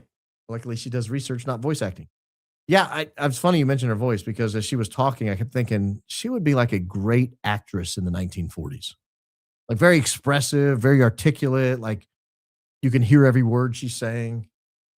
Hi, Bubba Baron. Question for you, good sir. Shouldn't EK be giving birth at any time? Am I mistaken? Or was she not pregnant with her third child when Charlie Kirk passed? I was not aware of that. First I've heard of it. Benefit of being a geriatric mom. Having raised two pups first, I feel so much more grounded with patience than I ever would have at 22. You know, my 19-year-old told me the same thing. That my young kids, my 5 and 7-year-old, are getting a completely different experience in the same household because my wife and I have both chilled out quite a bit and are older. Baron, grandchildren are a gift from heaven. You can do no wrong. You can't love them too much. Feed them sugar, make them smile and happy, and hand them back. Well, that would go against my nutritional philosophy. You're both amazing. Thank you, Christ is King. Thank you, Renee. Christ is King indeed. She's brilliant and beautiful. Lynn Maria, are you hitting on her? Okay, Drey just won me over. It's Jen, love, and lineage. Baron spoils us. His high IQ method of presenting and explaining details is second to none. Say it, Drey, please. What should we do? Oh, she's gone, but we talked about that. I think we answered that. Thank you, Denise. Very kind and generous. Two things. One, I feel smarter just taking information from you. Two, both so incredible. Two, can you please pray for me? I'm trying to quit cigarettes and really struggling. I really need prayers. As someone who's quit nicotine, I think 14 times in my life, 12 or 14 times, you just got to grin and bear it. It sucks every time. I need to do it again myself. Though I have stepped down to 1.5 milligram pouches. Yeah. My first grandson lived with me. Now 2, 4, and 5 live with me. There's nothing better than them waking up and climbing in your arms in the morning. Well, that sounds like heaven. That sounds like heaven. Drey has your personality, your twin. I knew there was something I liked, like looking in a mirror. Well, the female version. Drey, that's where Elvis originated. Tupelo, Mississippi? Indeed. Don't they have a statue or something on the side of the road? Get the pad because the grandbabies steal every bit of your heart. Get the pad. I don't know what the pad is, but I agree with you there. When I remarried, my husband that was in the Navy, disabled veteran now, they still had all my information.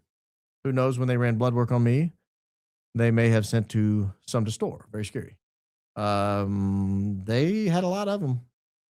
I mean, millions of samples. Millions. Drey, what about .mil websites? I love you. Christ is King indeed. I'll ask her about that. I'll ask her how extended this all is. My guess is it'll eventually be all of them. Audrey, love you. How's Newton? The only difference between Larry E. and God. I've been following Drey for a very long time. Christ is king indeed. Ivan, I'm assuming Newton is the dog. The dog looked amazing. The only difference between Larry and God is God doesn't think he's Larry Ellison. Yep. Drey, I'm from Tupelo. Drey, you got kinfolk right here. What if Charlie was downsizing and redoing insurance because he thought they were going to throw him in jail over shenanigans at TPUSA? That explain why he didn't go public with threats and maybe didn't know Erica was involved. I heard that theory today. Someone told me today that they think he downsized because he thought he was going to jail if he lost the election. Susanna Rosanna Dana. That's not your real name. If I was going to change over websites and not have people notice, I would do it on a holiday weekend. July 4th, 250th, even better.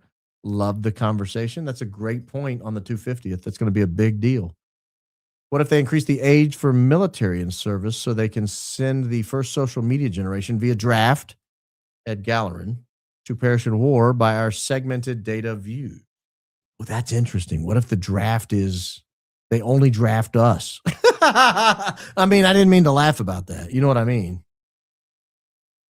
It was a diabolical laugh. This one's for Drey. I subscribed and couldn't find a way to send her money. Plus, puppy is adorable. I'm going to ask her Venmo so I can send her the. What's your Venmo? Oh, guys, she just said, thank you so much for having me. Gracious guests, if you have me back, I'll promise I'll be 2 minutes early. I'm just telling you. She understands this is a high IQ outfit. Joe, she made this high IQ outfit. Go watch his rant on Joe. Ergo, the book on logic and the high IQ. Christ is king indeed. Blue-eyed hillbilly, I'll send her that rant. And I'll say this is where it came from. In Texas, we call a denim jacket a Texas mink. Wear it with pride, Drey. Thanks for gracing us with your presence. You are delightful. I'll make sure she sees these. She saw all the last ones on the member show when you guys talked good about her after she left.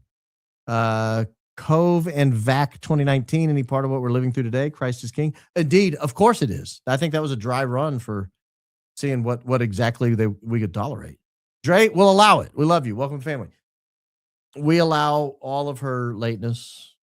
Drey's amazing. Great show. Oh, I'm going to have to get her on to see the rest of it. She's going to be sad she missed all this live because she sat through a bunch of ones that weren't about loving her. Now she's missing this one. Coleman 2028 need high IQ government. I stand with Candace, meaning I will not run for president. I will not run. I might do vice president just because I don't have to do anything. But I would be a dictator. I would be a tyrant. Don't get me wrong. It would be a rough few years. But after 10, 20 years, you guys would say, you know what, that Baron, he was all right. Now, looking back, we understand what he was doing, and it was fantastic. But it's going to be bumpy. It's going to be bumpy when I get going. Drey, watch Baron's Joe rant. We are only high IQ here. No Joe's here. I'm going to send that to her. That makes sense. Is Drey in Texas? She didn't disclose where she was, so I'm not going to tell you. If she wants to tell you, I don't know. But I don't feel right saying that. Baron Candace did call you the after party today on her show. She did. I heard it. That's why I'm willing to allow it. Willing to allow it. Can you please clarify what Drey was saying about the Kirk Tipline? They opened a Tipline 6 months after Charlie died. Yes. Yes. In March 13th. And the other one mysteriously closed. It's no longer available. Argonne Laboratories. Super secretive military area. Grew up near there. Check it out. Laura Ann, that sounds terrifying. 1776, you're for freedom. Thanks for what both of you are doing. My bride and I went to Box Elder today to protest and listen to public comment. The impassioned pleas made to the commissioners against the data center made me tear up. I got bad news. Sneaky Pete. I don't think they care what you think. I was really looking hard at her upper lip. Clueless. I was late at work. Yeah, Trisha. Go back and watch the beginning. We were not making fun of her hairy upper lip in real life. She had a Teddy Roosevelt mustache on. Square, I've been a member for more than 4 months, but okay, whatever. Love y'all. I think it's only been around 4 months. I think it started in January. So you've been here from the beginning, Don. But we'll allow it. We'll allow it. For Drey, Baron, you're a ginger, Irish. Drew, you're a beautiful Irish Colleen. A face and voice for movies like Maureen O'Hara. Hera. I could be your quiet man. LOL. Well, she did say she wanted somebody to claim her on her tax return. So, Celtic Warrior Poet, you could be the one. National Design Studios, a player in the parallel system Brad Parscale and Jr. have been working on. Orban did it. I speculate they talked about it at Salem CEO conference in February. Then Jr. started polling. I'm going to take a picture of this and send it to her in case she doesn't jump on and see it. Howdy, Mr. Coleman and Mrs. Drey. This confirmed my fear after 3 requests for the IRS to send my 1099 tax return to my P.O. box. They refused. The same P.O. box, they sent a 30-day ultimatum or no money. Ave Mater Dei. You don't want them to send it to your house? Just have them send it to your house. I watched Drey's video this morning. Was blown away. We have to share her video. By the way, Drey's beautiful. Baron, are you going to do that show you talked about a while ago, Bitcoin Origin? Yeah, you guys, every now and then someone brings that up, and it scares me, if I'm being honest. Claim Drey as a dependent. She deserves it. I've got enough dependents. That's for somebody else. Can we get a Drey and Ian Carroll collaboration? That would be deep. That would be deep. Drey, my Texas reps secretary, got an earful today after watching your video. Give me a specific topic to research to help you. Love you, King B. I'm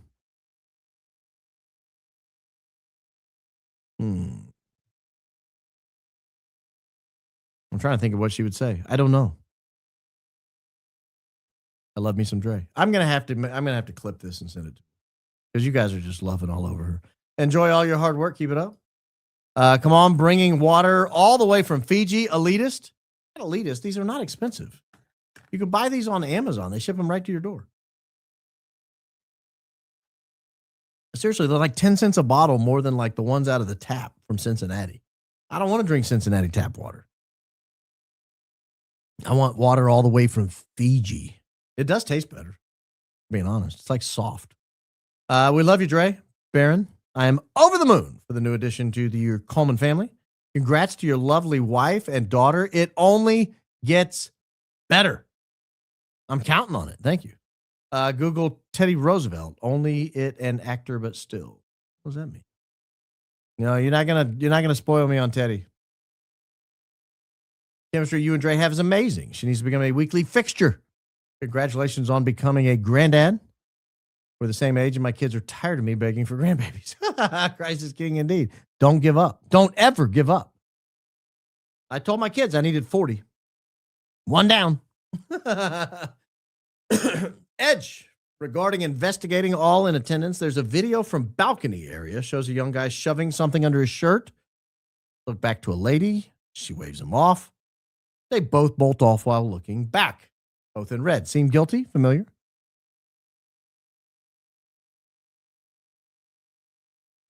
Have I seen that video? Is that the video Helba Shegalaga Ding Dong made? Real name, 12-step programs to force. Real name, 12-step programs force Protestant view. I didn't realize that. Do they really? Is that? Oh, that's back to the meth guy. Now that makes sense. I didn't realize that was a thing.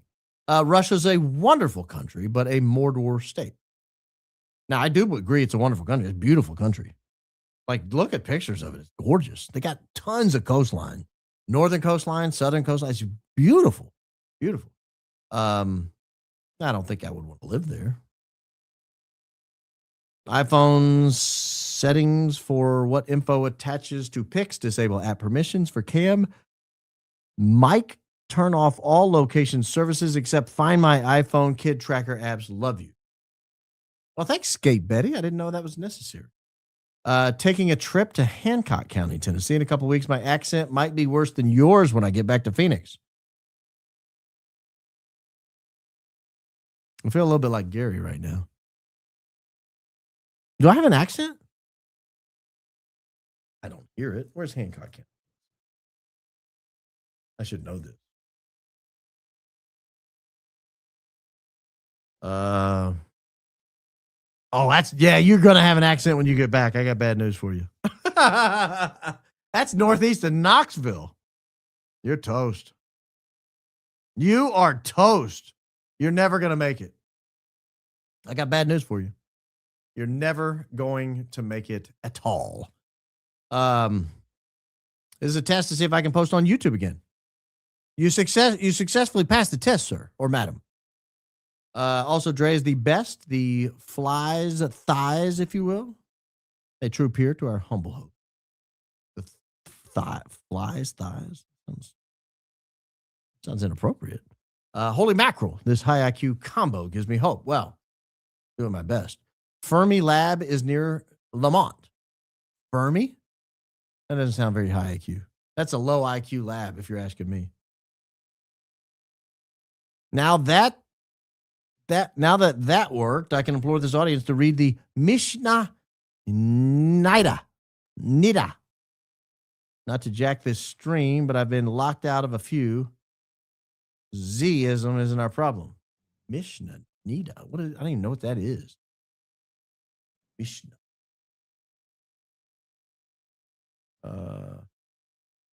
Order of Purities, spanning 10 chapters. Oh, explores the Torah's law of ritual impurity. Okay. Duly noted. Is there a 5-4? Is it set up like chapter and verse?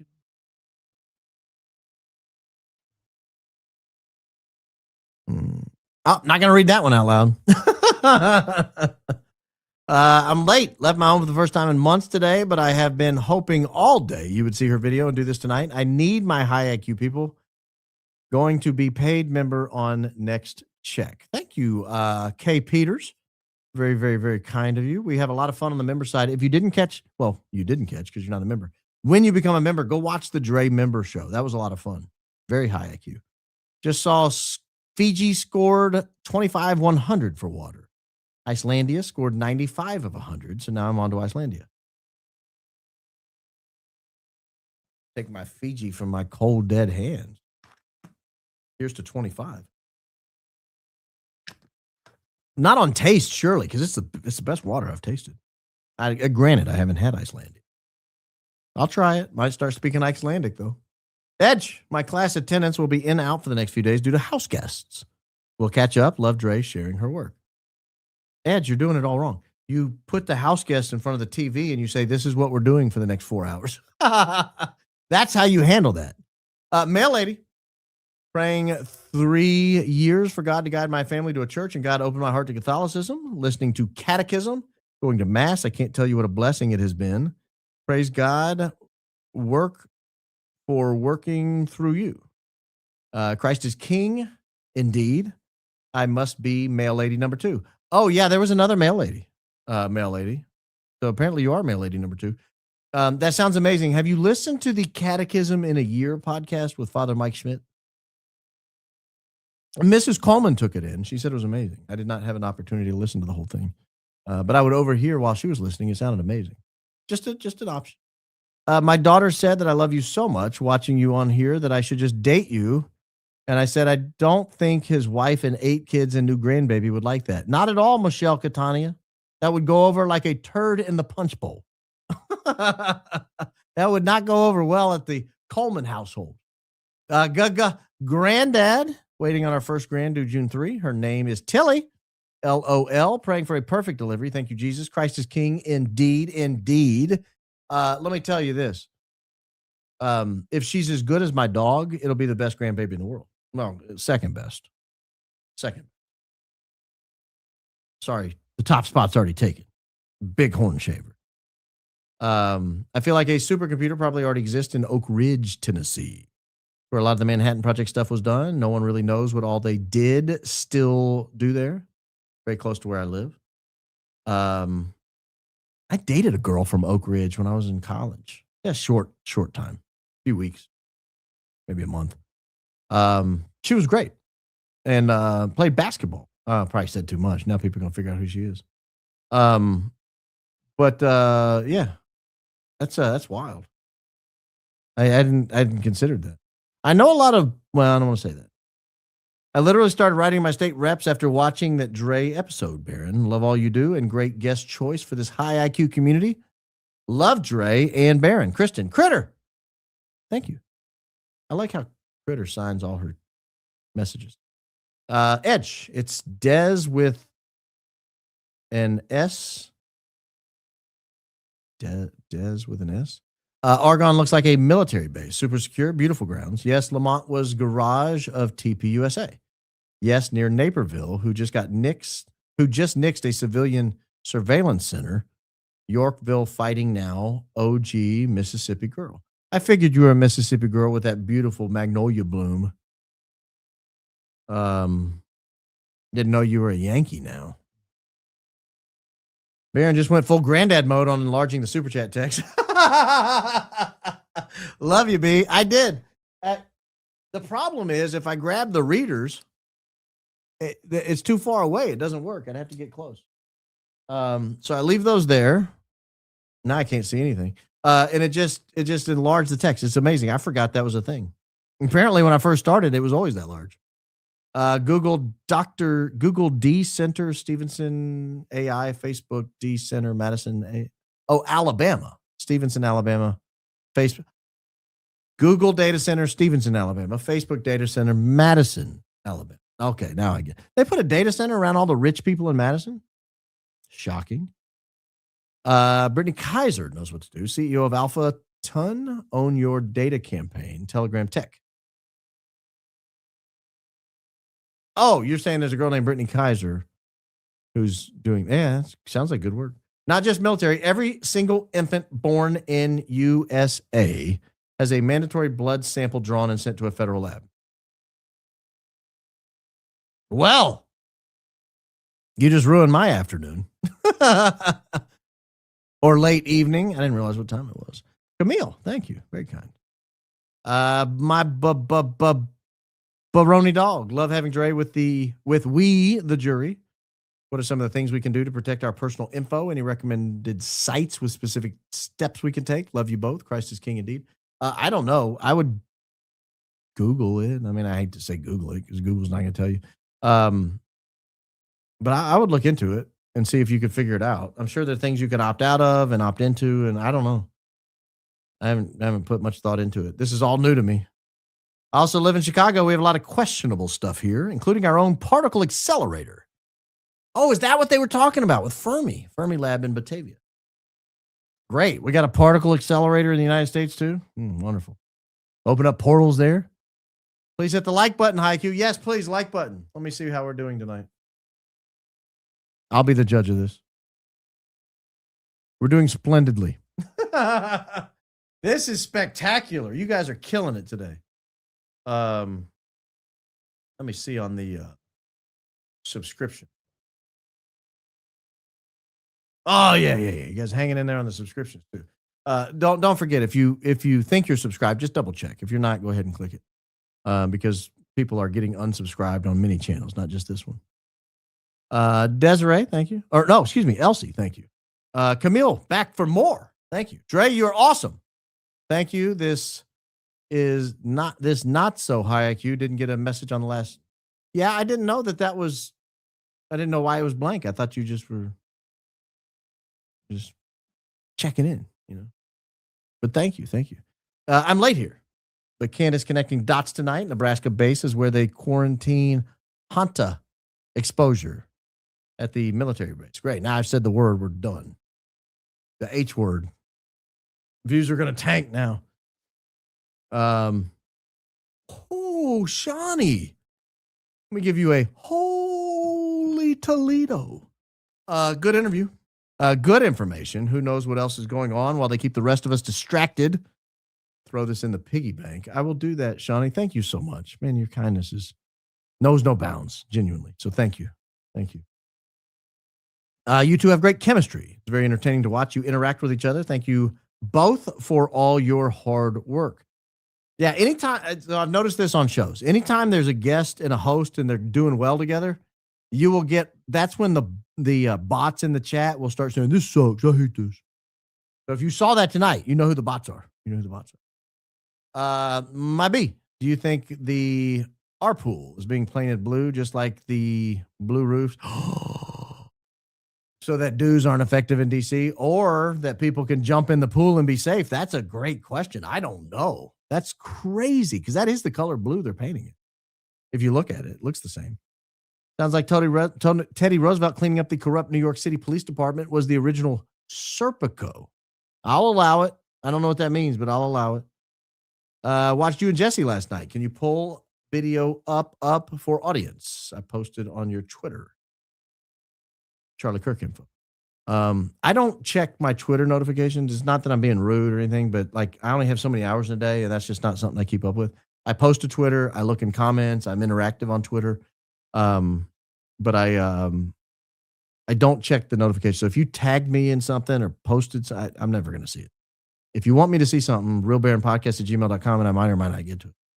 I'm going to try. I try to get to them. I tell people I don't check them, but I actually do skim pretty well. I love the two of you. Amazing show. Congrats on the grandbaby. Christ is King. Indeed. To infinity and beyond. My son thought he was Buzz Lightyear till he was like 3. My oldest. He's now 17. He's now 18. I forgot what day it was. My husband and I can't unhear Woody. Well, that was To Infinity and Beyond was Buzz Lightyear. He even had a suit. I give up. It's a video. What? I'm not going to pull it up during the show. The video talking about government contract found for Mike Boom. I mean, I believe you. I just, wait a minute. Government contract found. I covered, go watch my show from October 12th. Sure, Jan. And I'm not being sarcastic. I covered that on October 12th. So that is not new information. If you're talking about the AES contract, that is not new information. We covered that 7 months ago. Hey, Baron, off topic, but I just saw on a local Facebook page that Casey Anthony is now living in or near my town and people are outraged. I remember you having a similar story. So funny I had to share. Well, that's funny. Yeah, she must have moved because she used to live right near here. And people were outraged. And I was like, they get mad because she went to a restaurant. I'm like, she ate Mexican food, guys. Learned so much from you, Baron. Haven't missed an episode. Went back to Google Trends the moment I knew you existed, and I look forward to every show. The collabs are amazing. Keep going, Max. Yeah, I don't do a lot of guests. I really don't. I do guests on the member show, but I don't do a lot of guests on the regular show. I've only done a few, like 3, I think. But this one I felt like was needed because I wanted to cover her video, but I wasn't sure how alone. And I'm so thankful she agreed to do it. So thank you, Malloy. Hi, guys. Appreciate the conversation. Baron, I wrote you on X. No answer. Yeah, that's because I don't look at it. I don't look at notifications on X. I don't even know how. Look, when you say you wrote me on X, no, I don't know how you would write someone on X. I don't even know what that means. But the next thing you said is crazy. And I'm terrified. You need to call the FBI or the local police or the sheriff if that's true. I don't even want to read that out loud, but yeah, I don't know how to write someone on X. I've never written someone on X. If you're saying you sent me a direct message, I don't think that's possible. I've got it set up so only people I follow can send me a message. So if you see me follow someone new, typically I message them. Congratulations on granddad status. Thank you. Very happy. Thank you for your dedication and bringing the great content and high IQ outfit. Dropped the Real Baron podcast email a line earlier. Drey was amazing. Thank you. Congress only makes $175,000 per year. Not enough.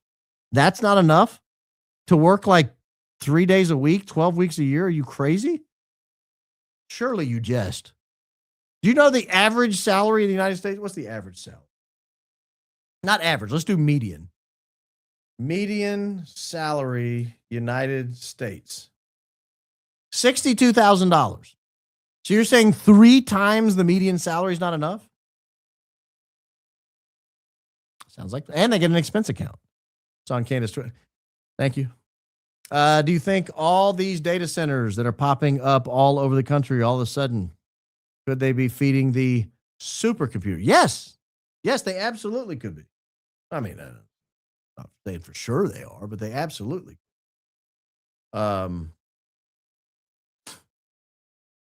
Not sure, but they could be. Fantastic podcast. Drey is brilliant and lovely. I'm now a fan of hers. Have her on again. Congrats, Granddad and Grandma. Christ is king indeed. Mrs. Coleman is glowing these days. DeSantis signed. I got to tell you what happened with Mrs. Coleman. Well, let me read this first. DeSantis signed Senate Bill 484, data center bill effective 7/1/26. Don't make fun of my daughter's thing. I have it in here because I was going to show you this. So Mrs. Coleman says, I'm going to get a haircut. And I was like, how much? And she said, just this much. And she like pulled her ponytail over. And I was like, that seems like a lot. You know, you do what you want, but it seems like a lot. And she was like, it's just 3 inches. And so I got this out. It was 7 inches. I was like, lady, that's not 3 inches. That's a lot more than 3 inches. It was 7 inches of hair. I don't know. It looks beautiful. She always does. She's graceful and lovely. But she did go get the haircut. But I was like, hey, I like your hair. Beautiful hair. The likes are liking tonight. Appreciate all your hard work. Hearing you talk about your granddaughter melts my heart. Well, she melts my heart. She's amazing. She's perfect. I'm telling you. I just rub the side of her cheek right here and keep telling her, I'm like, you're perfect. You're just perfect. And she is. She truly is. Feel how disgusting modern cigarettes became. Helped me. Oh. Yeah, good. I'm in the house for a super chat. Long-time viewer. Just trying to increase my IQ. Come visit Atlanta sometime soon. Christ is king indeed. Bless you. You know, Atlanta does not have a T. If you're from the South, it's just Atlanta, not Atlanta. If someone says Atlanta, you know they're not from anywhere near there. If it's Atlanta, then you know they might be from the area. Okay, you found me out. I am Byron, but Christ is king. Oh, you were Byron. I didn't understand that at all. There's a great La Quinta in Tupelo. Do you own it or something? Do you work there? You're the front desk agent? I believe you. Hi, Baron. If you search for World Economic Forum chart digital ID ecosystem in Google Images, you'll see the centralization we're headed to. That's scary. Let's see here. World Economic Forum chart digital ID ecosystem. All right, here we go. Google image. Oh.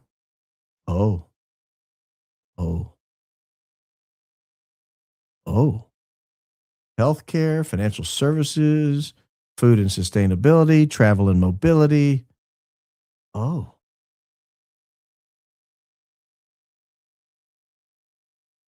Well, let's hope that doesn't happen. Get that off my screen. Well, both thank you and don't thank you. What's a DOP dollar? DOP buck. DOP currency. A Dominican peso.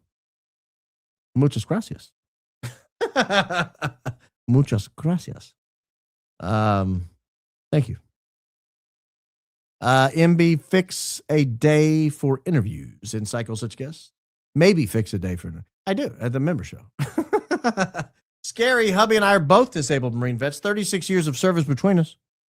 They even have my 29-year-old son's umbilical cord stored somewhere. Yeah. You know, we opted out of the umbilical cord storage. And one time they gave us the guilt trip. They were like, you could help save a life. I'm like, well, I could also jeopardize my child's life if you find out you've got to sacrifice my child. Whoa, I just thought of something. Now, this is a conspiracy theory, but whoa. What if these elites, what if they need like certain genetic treatments or they need transplants or something, and it has to be DNA close enough, and they've got this database of all these umbilical cords, and they go find out that that child has what they need, and then one day your kid goes missing, and you think there's some creep in the neighborhood. Well, if it's not a conspiracy theory, it'd make an excellent movie. Somebody write that book. That's a bestseller. Bestseller. Good night. And I chat. Had PT today and am exhausted. Love always. Thank you, Moon Goddess. Thanks for checking in. If you book Ian and Mr. Quibley for members, I join. I've had Ian on the regular show. So he was one of the few guests I was mentioning. So you can go back and watch that show if you want to see your humble host and Ian. Buying water from Amazon is wild. Yeah, but it's cheaper. It's cheaper than the grocery store. Remember when Trump used to recite a poem about a snake that a woman who took into her house? I think he was talking about himself. Yes. Is that an onk? I have a whole theory about onks. To specify, the IRS simply wouldn't mail my return, had to do the ID.me face scan for them to direct deposit. I got you now. That makes sense. And that's scary. Can we start a huge petition to get a judge? Well, that would be illegal. What you need to do is you just play the judicial lottery game and you file in a bunch of different jurisdictions with a bunch of different plaintiffs. And as soon as you get the right judge, you withdraw all the other ones. When AGI hits, humanity rises, falls as one. Winning AI shapes our future. Who do you like? Musk, Altman, Hassabis, Amadai, Zuckerberg, rooting for Musk's XAI, both truth-seeking. Doc, Apocalyptimus. I don't think they'll ever get to AGI. I may end up looking foolish in like 6 months, but I don't think they'll get there. I think they'll tell us they got there, but I don't think they'll get there. Who else invested on Trump's stock, once called DWAC, now DJT? I got robbed, paid $70, worth very little. He sucked us. I would not have invested it. Gifted 5 membos, ladies and gentlemen. Ashley Galadina. Thank you, Ashley. Very kind of you. I'm attempting to run for governor of Georgia as an independent. I need 78,000 signatures. Would love to talk to you about my platform in the independent party, which it is not. No primaries are required for indies. I don't really do candidates, so I appreciate that, Scott, and I wish you the best of luck, but I don't host candidates. Narcanon likes people to denounce religion because it is Scientology organization. I didn't know that. Yeah, I'm learning new things every day. The girl who played college basketball probably said too much. Tell us you dated EK without telling us you dated EK. Oh, no. I was married with like 4 kids by the time she played college basketball. No, this was a girl along the way. I took classes at 4 different colleges, so you'll never figure it out. Never figure it out. Never 4, 2, 4. Yeah, 4 different. 1, 2, 3 different colleges. You'll never figure it out. That's funny. That date was probably loose. We went out a few times. 4:15 a.m. here in the UK, and I'm getting ready to walk the dog in the rain. Christ is king indeed. Doesn't it rain there all the time? Aren't you in a rainforest up there? Like when I think of the UK weather, I just think it's gray and drizzly. In fact, when I look at a picture of the UK and it's not rain drizzly, I'm freaked out. I feel like it's AI or something. Tried never miss a show, but I only just made it official and became a member, and I was blessed with a gifted membership. Thanks, man.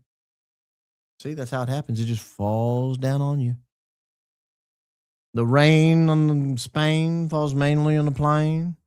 There's several Hadron Colliders and particle accelerators in the U.S. CERN is just the most well-known. Christ is king indeed.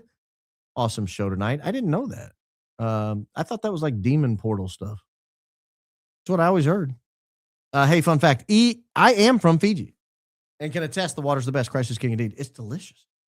I'm going to try the Icelandic water, and I'll look up the scores. If I'm drinking like dog water, man, it's so soft. It's the softest water I've ever tasted. No, I don't want to say that. But it's good water. For the price, it's good water. Roofs in Clayton, Missouri, which is a suburb of St. Louis. Wealth backers who built St. Louis, and most of them are Jewish descent. Love you both. The roofs in Clayton, Missouri. What's the roofs? I don't know what all that means. But thank you. Thank you. I also wondered about the blue color. They're painting the reflection pool. I wonder what's under it. Good question. That's a really good question there. What are they protecting underneath it? Hey, B, now we are granddad jury. Is Pierre that offered Charlie all the money, possibly Romney, after Charlie said his socials are a pen named Pierre?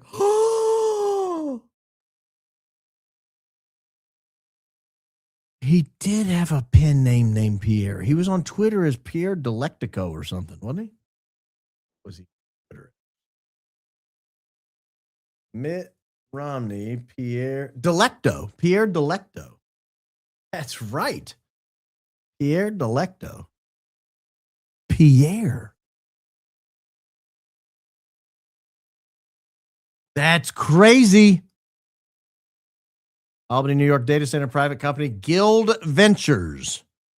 Would you look them up? Thoughts? I might later, but 3.5 hours in, I'm not starting a rabbit hole search on a company I've never heard of. Hi, Gary. Thanks for confirming you're watching. Friend of the show. Yes, Gary. Friend of the show. Boise Jet guy. Good point. Gary's a friend of the show. I would host Gary. If Gary wanted to come on, I'd have him on. I had that crazy lunatic on one of the early shows. He was back in October. What was his name? The Life is Driving guy. Adam Bartholomew. If you have not seen that episode, it's uncanny how wild and unhinged that guy was. What you see being built is the electronic panopticon, Baron.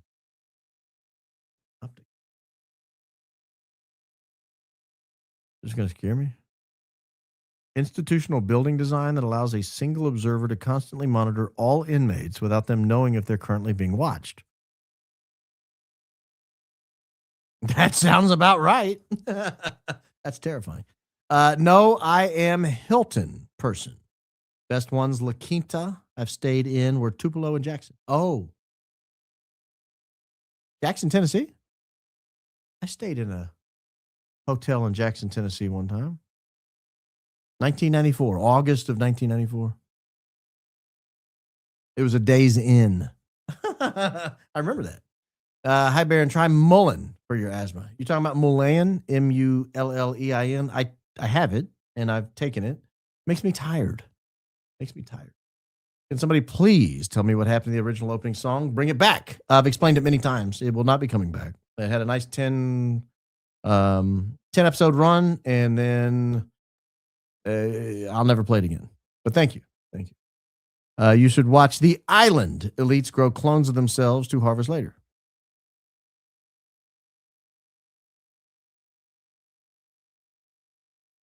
Thank you. That's very kind. 10 memberships.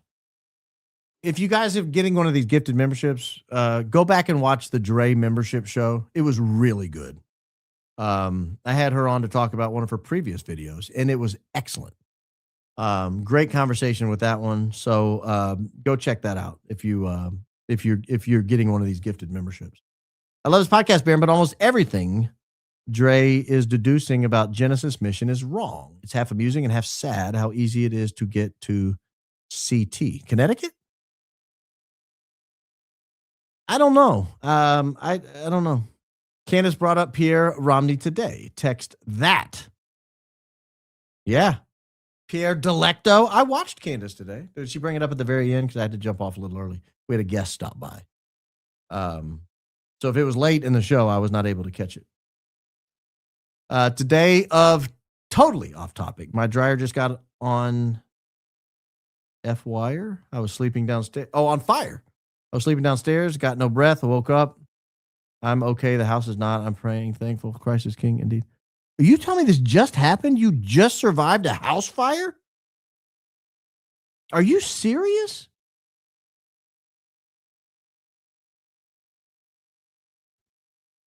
What? Oh my gosh. I will pray for you. I cannot imagine anything worse than a house fire. I mean, I can. Death, obviously, but that would be devastating just to lose it all in a one fell swoop. I'm so sorry. I pray that you're able to recover from that. Oh, what a way to end. Hold on, I got to get my media asset back, or my what is it? The style. I can't look at that giant block. Okay, good. Guys, if you are subscribed to the show, great. If you think you're subscribed to the show, go check. go check. A lot of people thought they were subscribed and have been unsubscribed. So just go double check and make sure you're still subscribed. If you enjoyed the show, if you like what you see, I'll never bribe you in or demand you like a show you didn't actually like. But if you like the show, please feel free. By all means, click the like button. And it's very important you remember. Always remember, Jesus loves you. Guys, thank you. Thank you. Thank you. Yeah, you make this an amazing life for one humble granddad. And I cannot thank you enough for hanging out with me. If you've enjoyed Drey, go check her out on the Drey Dossier. She's on Substack. She's on X. She's on YouTube. So go check out her different platforms. She's very interactive on X. Says quite a lot on X. So she's fun to follow there. She's a good follow. And if you've not watched her YouTube videos, you could spend time doing worse things. They're very fun. Have a wonderful evening, everyone. I will be back tomorrow. The show will be a banger. I'm pretty confident. I think we'll put the rest of the show together. We worked on it today. I think by tomorrow we'll have time to finish the show. Some of these shows, guys, take 20, 30, 40 hours to put together for an hour and a half of content. This is one of those shows. But when you see it, when you finally get it done, I hope it's tomorrow, you'll understand why it took so long to put together and why I think it's such a banger. So check it out tomorrow. I'll be back tomorrow. I think I'm going to do a show Friday as well. I think I've talked myself into it, because there's actually 2 shows I want to do right now. And I don't want to wait till Sunday. I'm too eager to get them both out of the way. So I look forward to seeing you guys again tomorrow night. In the meantime, have a wonderful, wonderful afternoon, evening, morning, wherever you happen to be. And we'll talk to you soon.